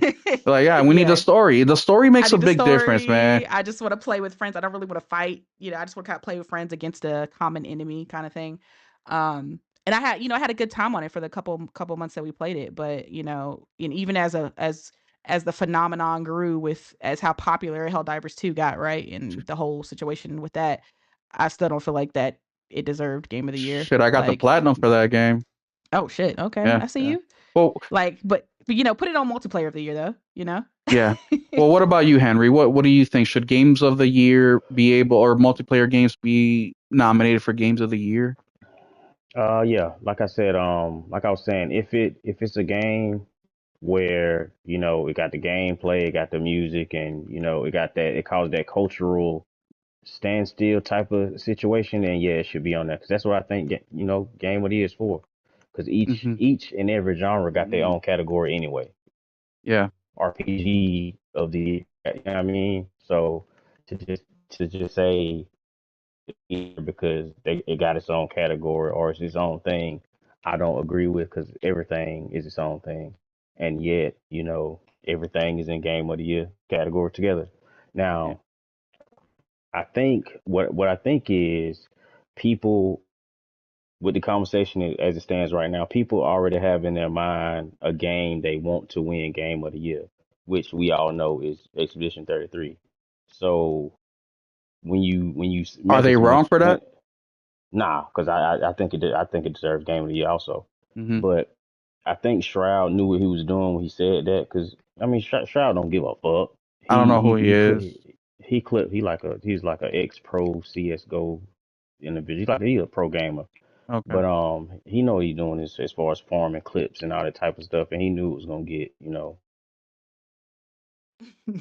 Well, that's one thing that I don't mean to take this off the train tracks real quick, but that shit's annoying to me. Like pro gamers and like I get it. Is look, I'm not good at well, Henry says that I'm Now you pretty pretty good, you but you pretty you pretty good. I just don't have. It just gets You boring just to me. don't yeah, you just don't like them. Yeah, I don't like. I get it why Henry and other people like him like it, right? There's a competitiveness to it, right? You get killed. Okay, why? How did this happen? Was it because of luck? Is there something I can do to get better? More than likely, it's because you sucked and you sucked in that play and you look ways to improve. Just like in anything, just like if you play sports, work, fuck, even if you're having sex with your spouse, right? Like, what can I do better next time, right? Maybe I lift the left pinky toe up. That will give me an extra angle that I didn't have before. Whatever the fuck it is, right? Okay, I So see you rolling. Okay. hey, we all gotta take notes, right? Oh What is boy. it called? The After Effect report. What is it they do at work? The the whatever. But either way, so I get it, right? There's a competitiveness to it. But I mentioned the different things it's got to have, right? Story, music, gameplay. I mean, let's talk about Expedition 33 real quick. I know Henry's played it. I played it. Morgan's played it. I think you got the platinum for that one, Morgan, or you Yeah, don't. Okay, I do. so Morgan is like expert level. I'm like medium. I think Henry's medium too. I beat it. But let's talk about that game real quick. And I Fucking think one of bitch. the things that make Expedition 33 special, which I've also noticed in other games too, is not only is the gameplay phenomenal, right? It did something that feels different, whether it's different or not. Some people may interpret that. To me, it's different because it got me to play a turn-based game. I don't play turn-based games. I've never beaten Oh one. shit. I've Okay. never played a turn-based game longer than an hour. The only other turn-based game that I bought on purpose, because I've have a couple, metaphor, fuck you. Henry would laugh because Henry was there live with me when I figured out it was a Hey, those turn-based game. legendary stream, bro. Oh, you didn't know? Legendary. No, I didn't know. I didn't know. Yeah, because I Damn. played the demo, but the demo, the initial part is a lot of traveling to get to Yeah. the, get Mm-hmm. become a soldier, and then you are fighting soldiers, but it's action. It's you know what I mean? So I thought it was actually like an action, whatever. But then you start getting into the game after like 2 hours in. I figured out it's a turn-based game, and I was heated.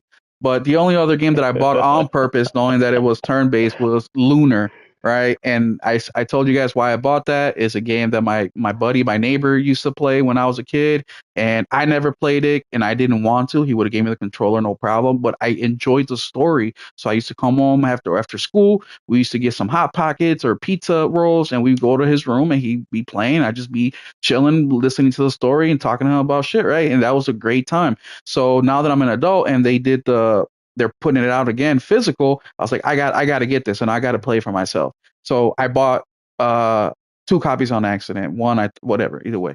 But I got them. But that's the only game I bought on purpose, besides Expedition 33. And Expedition 33 got me to play that game. It's a turn-based game that I hate, and it got me to play it, and I loved it, right? But not only was the gameplay good, but the music was phenomenal, right? The music was, I mean, I still have it part of my playlist. If you guys don't know, on my channel, I have a playlist called Video Game Music That Doesn't Sound Like Video Game Music. That's the name of the playlist.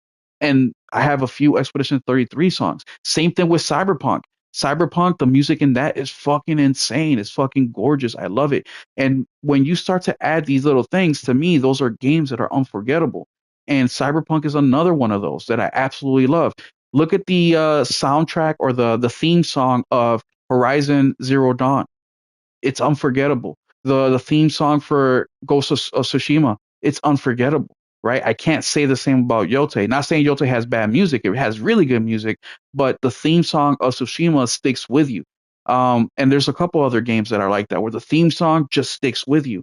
And when I hear that theme song, it automatically, in my mind, the game gets elevated a bit, and I'm like, okay, now I really got to play it because if the theme song is hitting, it's I think the game's gonna be fire. And yes, there's games where the theme song is fire, but the game absolutely sucks, and that does happen. But I found out in my experience, last year I beat 95 games. This year I haven't counted yet, but I'm well over 50 games. Is my experience that when a game has a fire soundtrack, the game tends to be good too. Now I don't know if it's because they are trying to hit on all points, and that is the point that I'm making when it comes to game of the year, is they're not only caring about the gameplay, they're not only caring about the story, they're also inputting that same energy into the music. Look at Halo and the like, that's historic. Everybody knows that fucking chant, right? And there's just certain elements to a game to be qualified for game of the year, and some of these things are input into that. Now take it a step above. What is the cultural impact that this game is having? Look at Elden Ring. That fucking game, it had casuals playing the game, people that hate Souls game playing that game. You had all sorts of people. Memes were made out of that game. What's that one guy? Not Save Your Mother, or Let me solo her. Let Me Solo Her. Like, he became a cultural phenomenon. You know what I mean? He would come in, fight the one boss, Melania, I think it was, and he would dip out, and he would be no hit, no matter no matter where you were at in the game, it'd be no hit. You will fuck her shit up, and dude became a cultural phenomenon, right? And we seen that with so many games where they became a cultural phenomenon, and that to me is game of the year. That to me is game of the year. Now Hmm. I have Hades 2. I have a couple hours into Hades 2. I'm gonna wait. Um, I really want to play it on PlayStation. I mean, you know what? I should just dock it. I forget you can dock the Switch too, but I just like sitting in front of the TV and playing my games. And I think Hades may be nominated, but to me, Hades is not Game of the Year contender personally. But I see it be a Game of the Year contender for Hmm. the award show, right? And because Hades, the music ain't hidden. It's good, but it's good for what it is, right? What's the other games? Okay, I've been yapping a long time. Silk Let me Song. ask you guys, what's that? Silk Song. Silk Song. That's another one.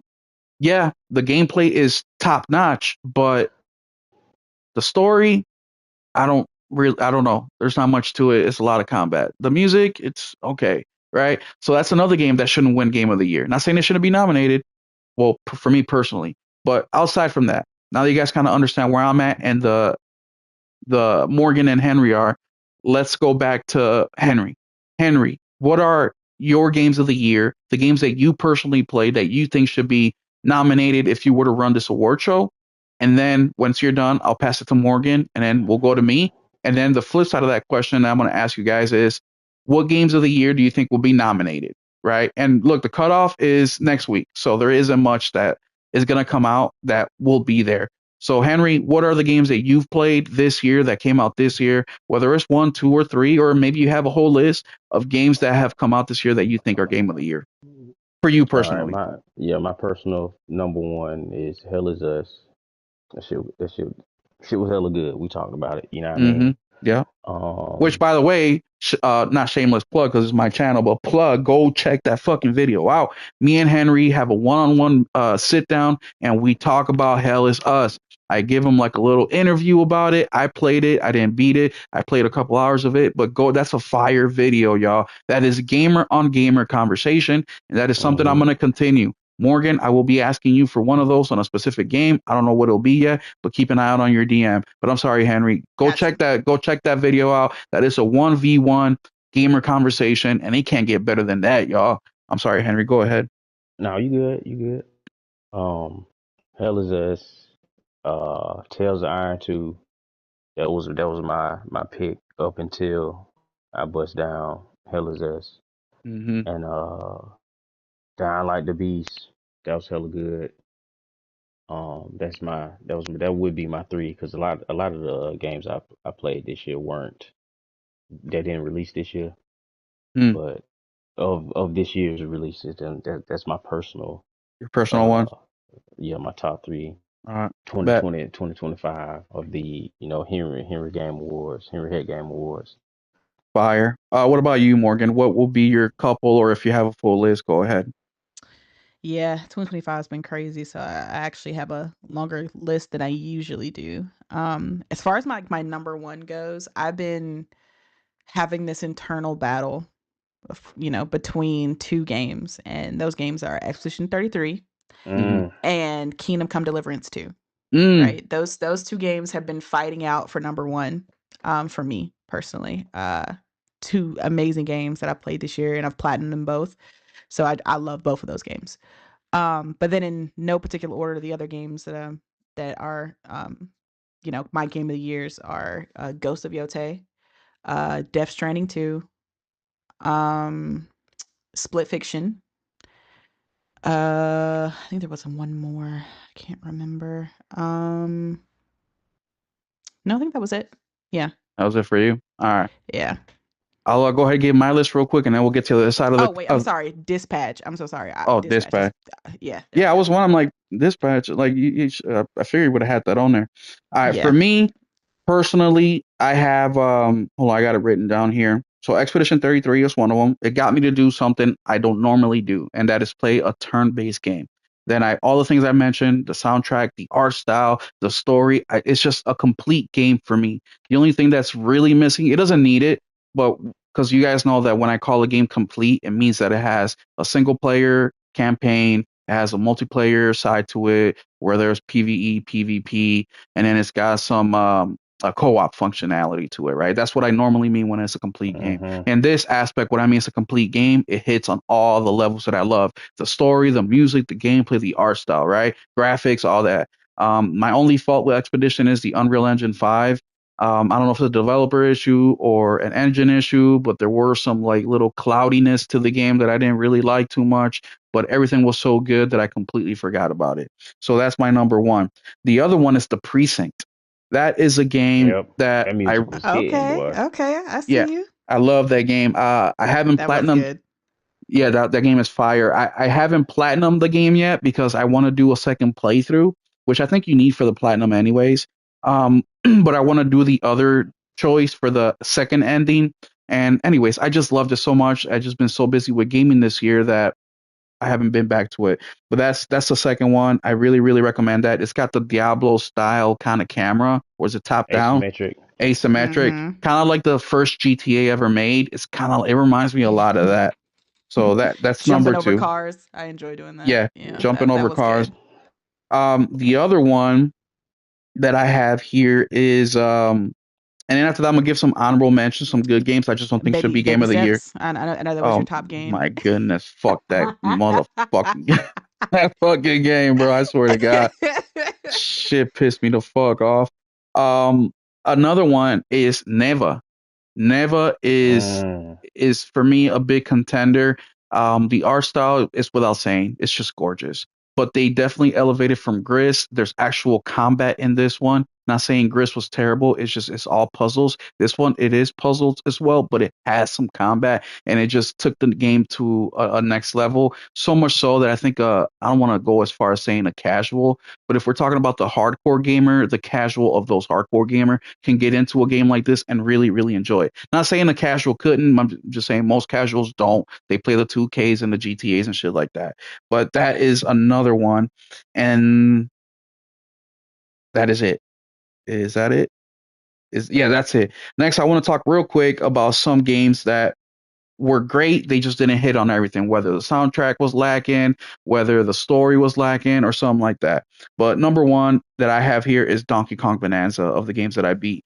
Awesome game, awesome, platformer. I don't even know if it's a platformer. Felt like an action adventure to me, but great game. I mean, the first couple hours, I was literally in that same level where you wake up from because I was just so enthralled with the digging of the game, and that was a huge problem for me. I play games like Power Wash Simulator, you know what I mean? So it's like I got to get every little inch, and I mean I cleared out all the mud in that room before I even stepped out, and that took me like an hour.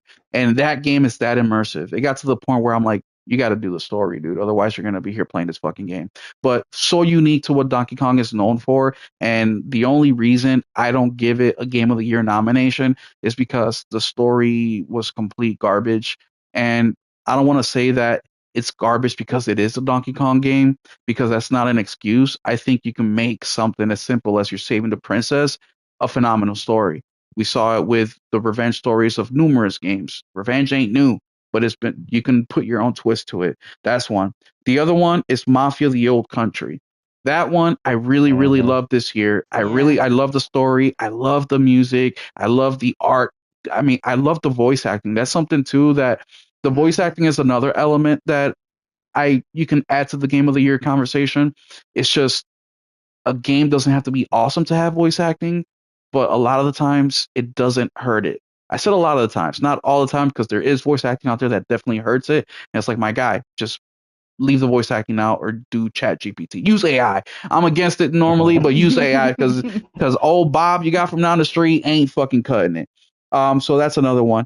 The other one that's really close but no cigar is Ghost of Yote. Now, why did I do? Why isn't Ghost of Yote up to par? I just the story is the main thing. I said it from the moment that I saw the first trailer.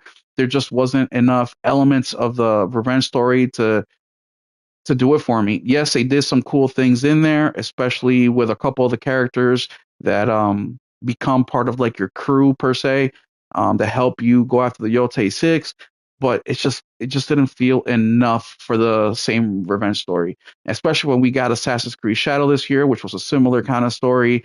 And I don't know. I know some people are going to crucify me for that, but that's just the fact. And that is it for me. Now, back on the game of the year conversation. Morgan, I'm sorry, we started with Henry last time. Henry, what games of the year do you think will be this year for Jeff's show or any of these other award shows? So we told you guys what our personal games are. Let's see what the panel says about what they think will be in the award show itself. All right, just off the strength of industry, I'm gonna say Expedition. I'm gonna say Silk Song. I'm gonna say Hades 2. I'm gonna say how many of them is it? 6. Yeah, 6. Yep. I'm gonna say Yote. I'm gonna say uh what the um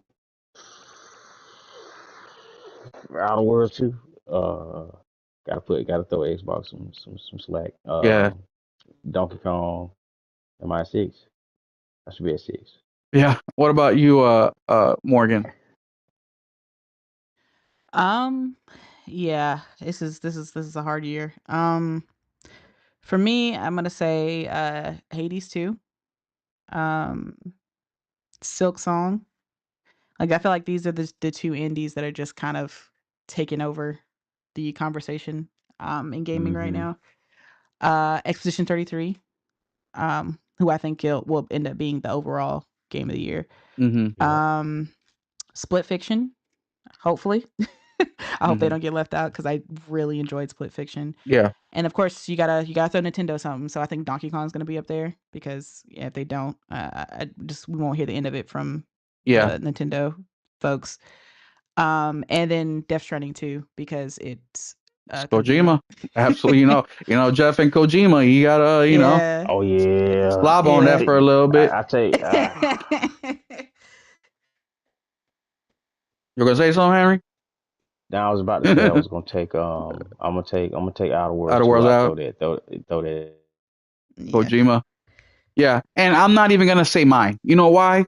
Because they're identical to what these guys been saying. We all know what it is, and that lets you know right away that the video game industry, or not the video game, but Jeff Keighley show ain't that for real fucking serious. It's a marketing fucking show where he sells ad space for top fucking dollar. And look, this is beneficial for all these people that are nominated because we do know that these games get a bump in sales when they are nominated and when they do win these awards. So as much as people want to say it doesn't matter, it does fucking matter because whether they're doing it for us, the gamers, and want to be qualified as a game of the year because they want to say, hey, we actually put in the effort, and I think the gamers are going to see that.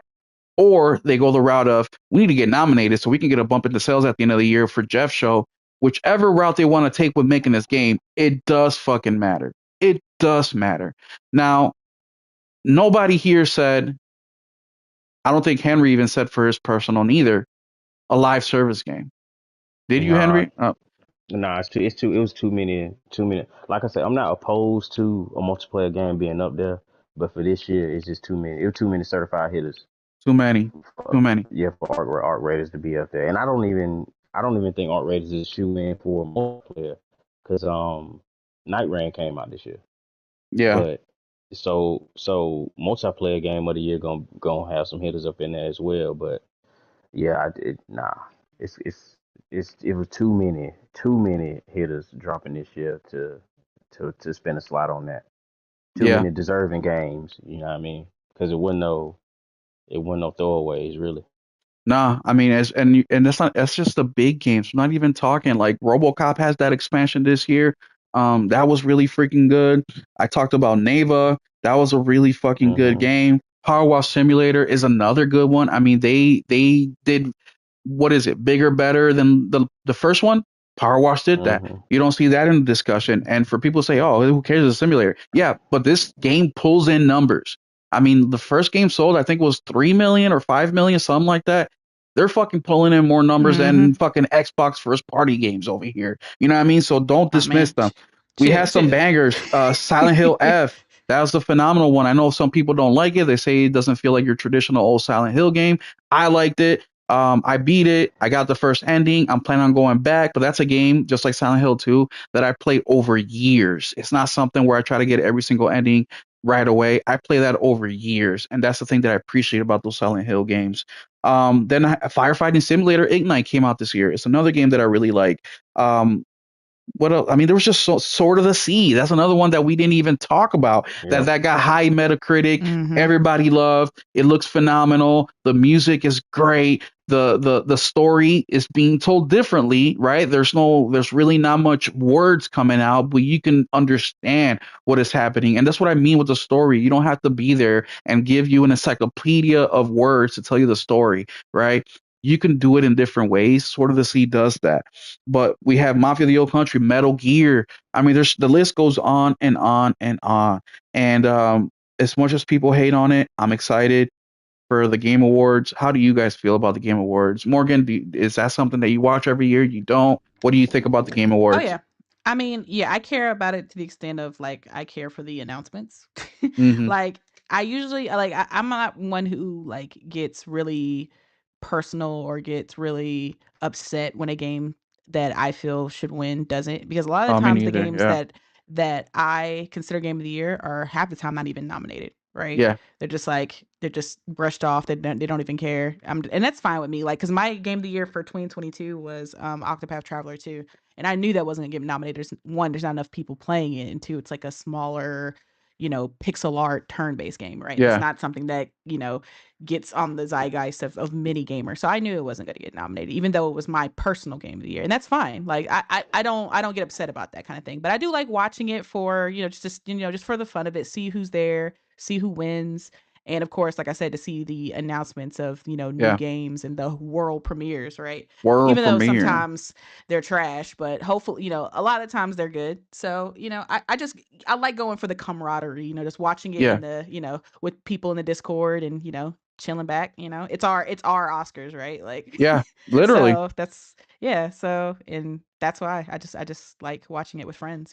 And the Game Awards, guys, they got 100 million viewers last year. Like, this Oh is yeah, they're not they're small surpassing the potato. Oscars now. Yeah, this well, way bans the Oscar is like 10, 15 million. We're talking Yep. about 100, as many as a fucking Super Bowl. Like, this Yep. is the big leagues here. There's a lot of fucking money involved. So when they don't do things the right way, it is frustrating because it's like, my guy, you guys are making hand over fist. There should be production. And look, to Jeff's benefit, or to give him props a little bit, he does try different things and he does listen to feedback, right? So he got rid of the whole music coming in when you're doing your thank yous, right? He stopped that shit. People were pissed off. So he does try to switch them up, so I give him credit for that. And look, he's doing something that E3 no longer exists, right? There's a lot of things that no longer happen, and he tries to keep it going. So I do give him props for that. What about you, Henry? What do you think? Is that something you watch every year? Do you not Oh yeah, I care? watch it. I watch it. I watch it for sure. Yeah. Like I mainly watch it for like the trailers and kicking it with inside the Discord. It's just something cool to kick it with the homies. We all gamers and we enjoy Hmm. the Hmm. culture of gaming and just being in the moment of what's going on. And here's some awards I do care about. I do care about best soundtrack. I do care about multiplayer, Yeah. best Yeah. multiplayer game, and player's choice, and what I mean. So it's not like I don't care about who wins what, because some of them I do.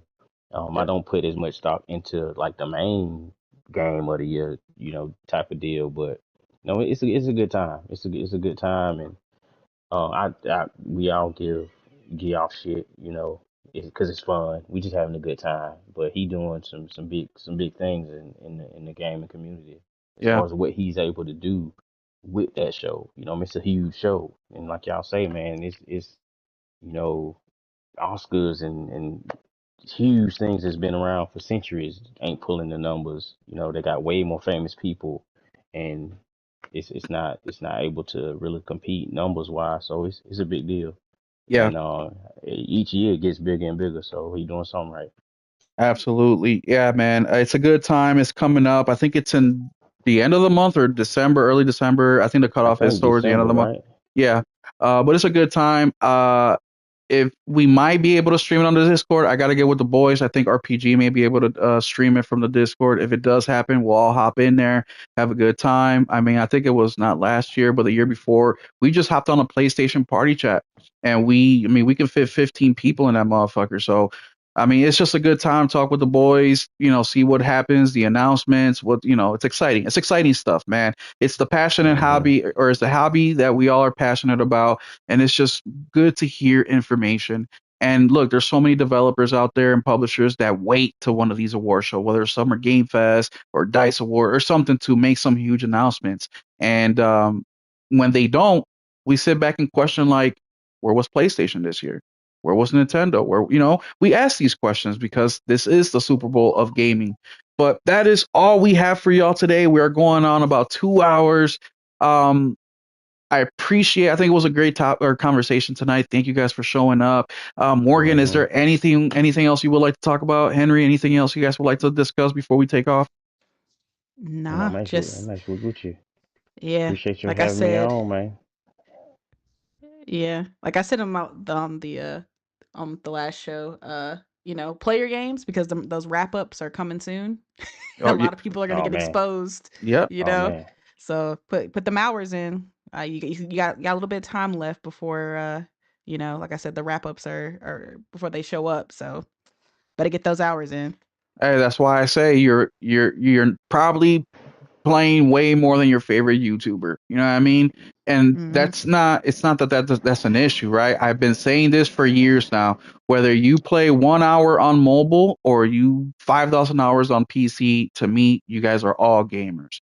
The thing I really don't like about these fucking social media people is how fake they fucking are. How they want to tell you not to get something or to get something based on something they haven't even fucking played. Or when they do this for a living, right? They're literally getting paid. Facts. And they can't even finish a fucking game, right? These are the people that are fucking gross and disgusting to me. There's a couple people out there that don't even post their wrap ups because they know it's fucking gross. They use gaming as a fucking jump, what do you call that? A trampoline to get them to the social status that they wish to have that they can never achieve. We see that in gaming journalism all the time. They couldn't hack it at Fox News or CNN or fucking MSNBC. But hey, they could put words together, so gaming takes them. And that's one thing I don't understand about the gaming industry. We are one of the biggest. We're definitely bigger than movies and music combined. But yeah, we have the lowest quality fucking journalists. We have the lowest quality fucking social media people. Like, we have the lowest quality of fucking everything. When it's the richest entertainment, or one of the, actually, I think it is the richest entertainment industry in the world. So how do we have the lowest quality of this shit? I don't get it. That's why I think that podcasts like these, like Thrifties, like, there's so many of them out there that do such a great job of just getting real gamers up there. And I understand that sometimes our podcasts don't get the views, right? Because we're gamers at the end of the day. So it's like, okay, do I want to listen to or watch a 2 hour podcast when I can get that in gaming? Right? I get that. I'm the same way. I don't watch anybody's shit because I'd rather spend my time gaming. If I'm playing a game like Power Wash Simulator, which is why I've included a game like Power Wash Simulator into my gaming habit, is so I don't have to think about the game and I can listen to the podcast and shit like that, right? That's why I love that game so much. I mean, yeah, the game is good, but that's the real reason of why I like a game like that, is I don't have to focus on it and I can do other things. But outside of that, our time is limited. So like Morgan said, get your gaming in, because if you're one of those out here who's super active on social media, always fucking clowning on people who like specific games, right? People clown on me because I like Power Wash Simulator. People may clown on Henry because he plays live service. People may clown on Morgan because she gets too many platinums. Let's see what you fucking do up in December when we get our fucking numbers, right? Let's see if you even put those fucking numbers out, you fucking pussy. Anyways, that's all I got for you guys today. Thank you guys so much for hanging out with me. Chat, I appreciate you guys. You guys were active. Shout out to RPG, Innate, Thrifty, Lyoko. We even had a couple of new guys that come in a little bit later. Thank you, Hero, and Dizzy. Thank you. Jenna. Thank you guys all for showing up. Next week, Nelson will continue to be gone. I think he's wrapping up his hunting season, part 2. And then after that, we will have him. But next week, I have a very special guest for you guys. First time ever on the State of Gaming podcast, and that is going to be Noof Nukem. So he's going to be up in here next week, Sunday. I'm going to try to get one more person. Let's see if RPG can come in next week. Shout out to Henry for coming in this week and Morgan for helping me out. But lady, gentlemen, anything else you guys want to let the people know before we head out of here? No? No. Good? Go follow Morgan over at, as a matter of fact, let me do the outro properly. Morgan, where can the people find you at? You guys can find me on PSN, honestly, because that's where I live, at Chill Bandit 336. If you want to follow me, it's fine. But you can also find me on Twitter at Chill Bandit. Just talking about games, loving games, breathing games. Like that's literally it. And the Otter podcast over on Yeah, YouTube. you know, when I feel like showing up. No, I'm just kidding. But yeah, the Otter Player podcast every Saturday at 5 p.m. Eastern Standard Time, where we'll also be discussing games. So yeah, definitely come through. That's a fact. And look, bro, there's so many people that I follow and have become friends with, and on PlayStation because I heard them on a podcast, and I liked the things that they were saying, whether I agreed or not were irrelevant. I just liked that they were gamers, they were talking from experience, and so that gave their opinion more weight. So hopefully some of you guys feel the same way about Henry and Morgan, and you guys go follow them. Henry, where can the people find you at, man? And man, they can find me over there on X. It's just Henry. Inside the Discord. That's where I be. You can find more in the Discord for it. That's where I be at. That is where he be at. But don't Yeah. let it fool you. Henry's got like thousands of followers. I didn't even know this till I looked at Nah, it like don't, a couple bro. of days ago. Yeah, fuck you, me. You have like 1,500 followers. I was like, what? I'm got friends with 1,500? I don't know. You got like over 1,000. I don't think I got that many, bro. I was like, I'm Either way. friends with a popular person. What? Hey, man, shit. Morgan does too. Morgan's up there. Fuck Yeah, you, Morgan me. be out there, man. She Nah, those be are all bots. outside. What are you talking about? Those are the She be only outside. fan girls. Those are all paid bots. You know. Shit, that's how Nelson be like. Yeah, I always fluctuate like 200 to 300 because the OnlyFans chicks be always fucking advertising on my shit. I'm like, why they pick you, Nelson? Why they pick you? You know, Google AI be following all your purchases and shit. Like, stop. They know his history. They know his history. But all right, y'all. Thank y'all so much for hanging out. Please go follow Morgan and Henry, and also join the Discord. That's where the real topics be happening. And we'll catch you guys next week with Noof Nukem and hopefully another guest. Keep it gaming, y'all.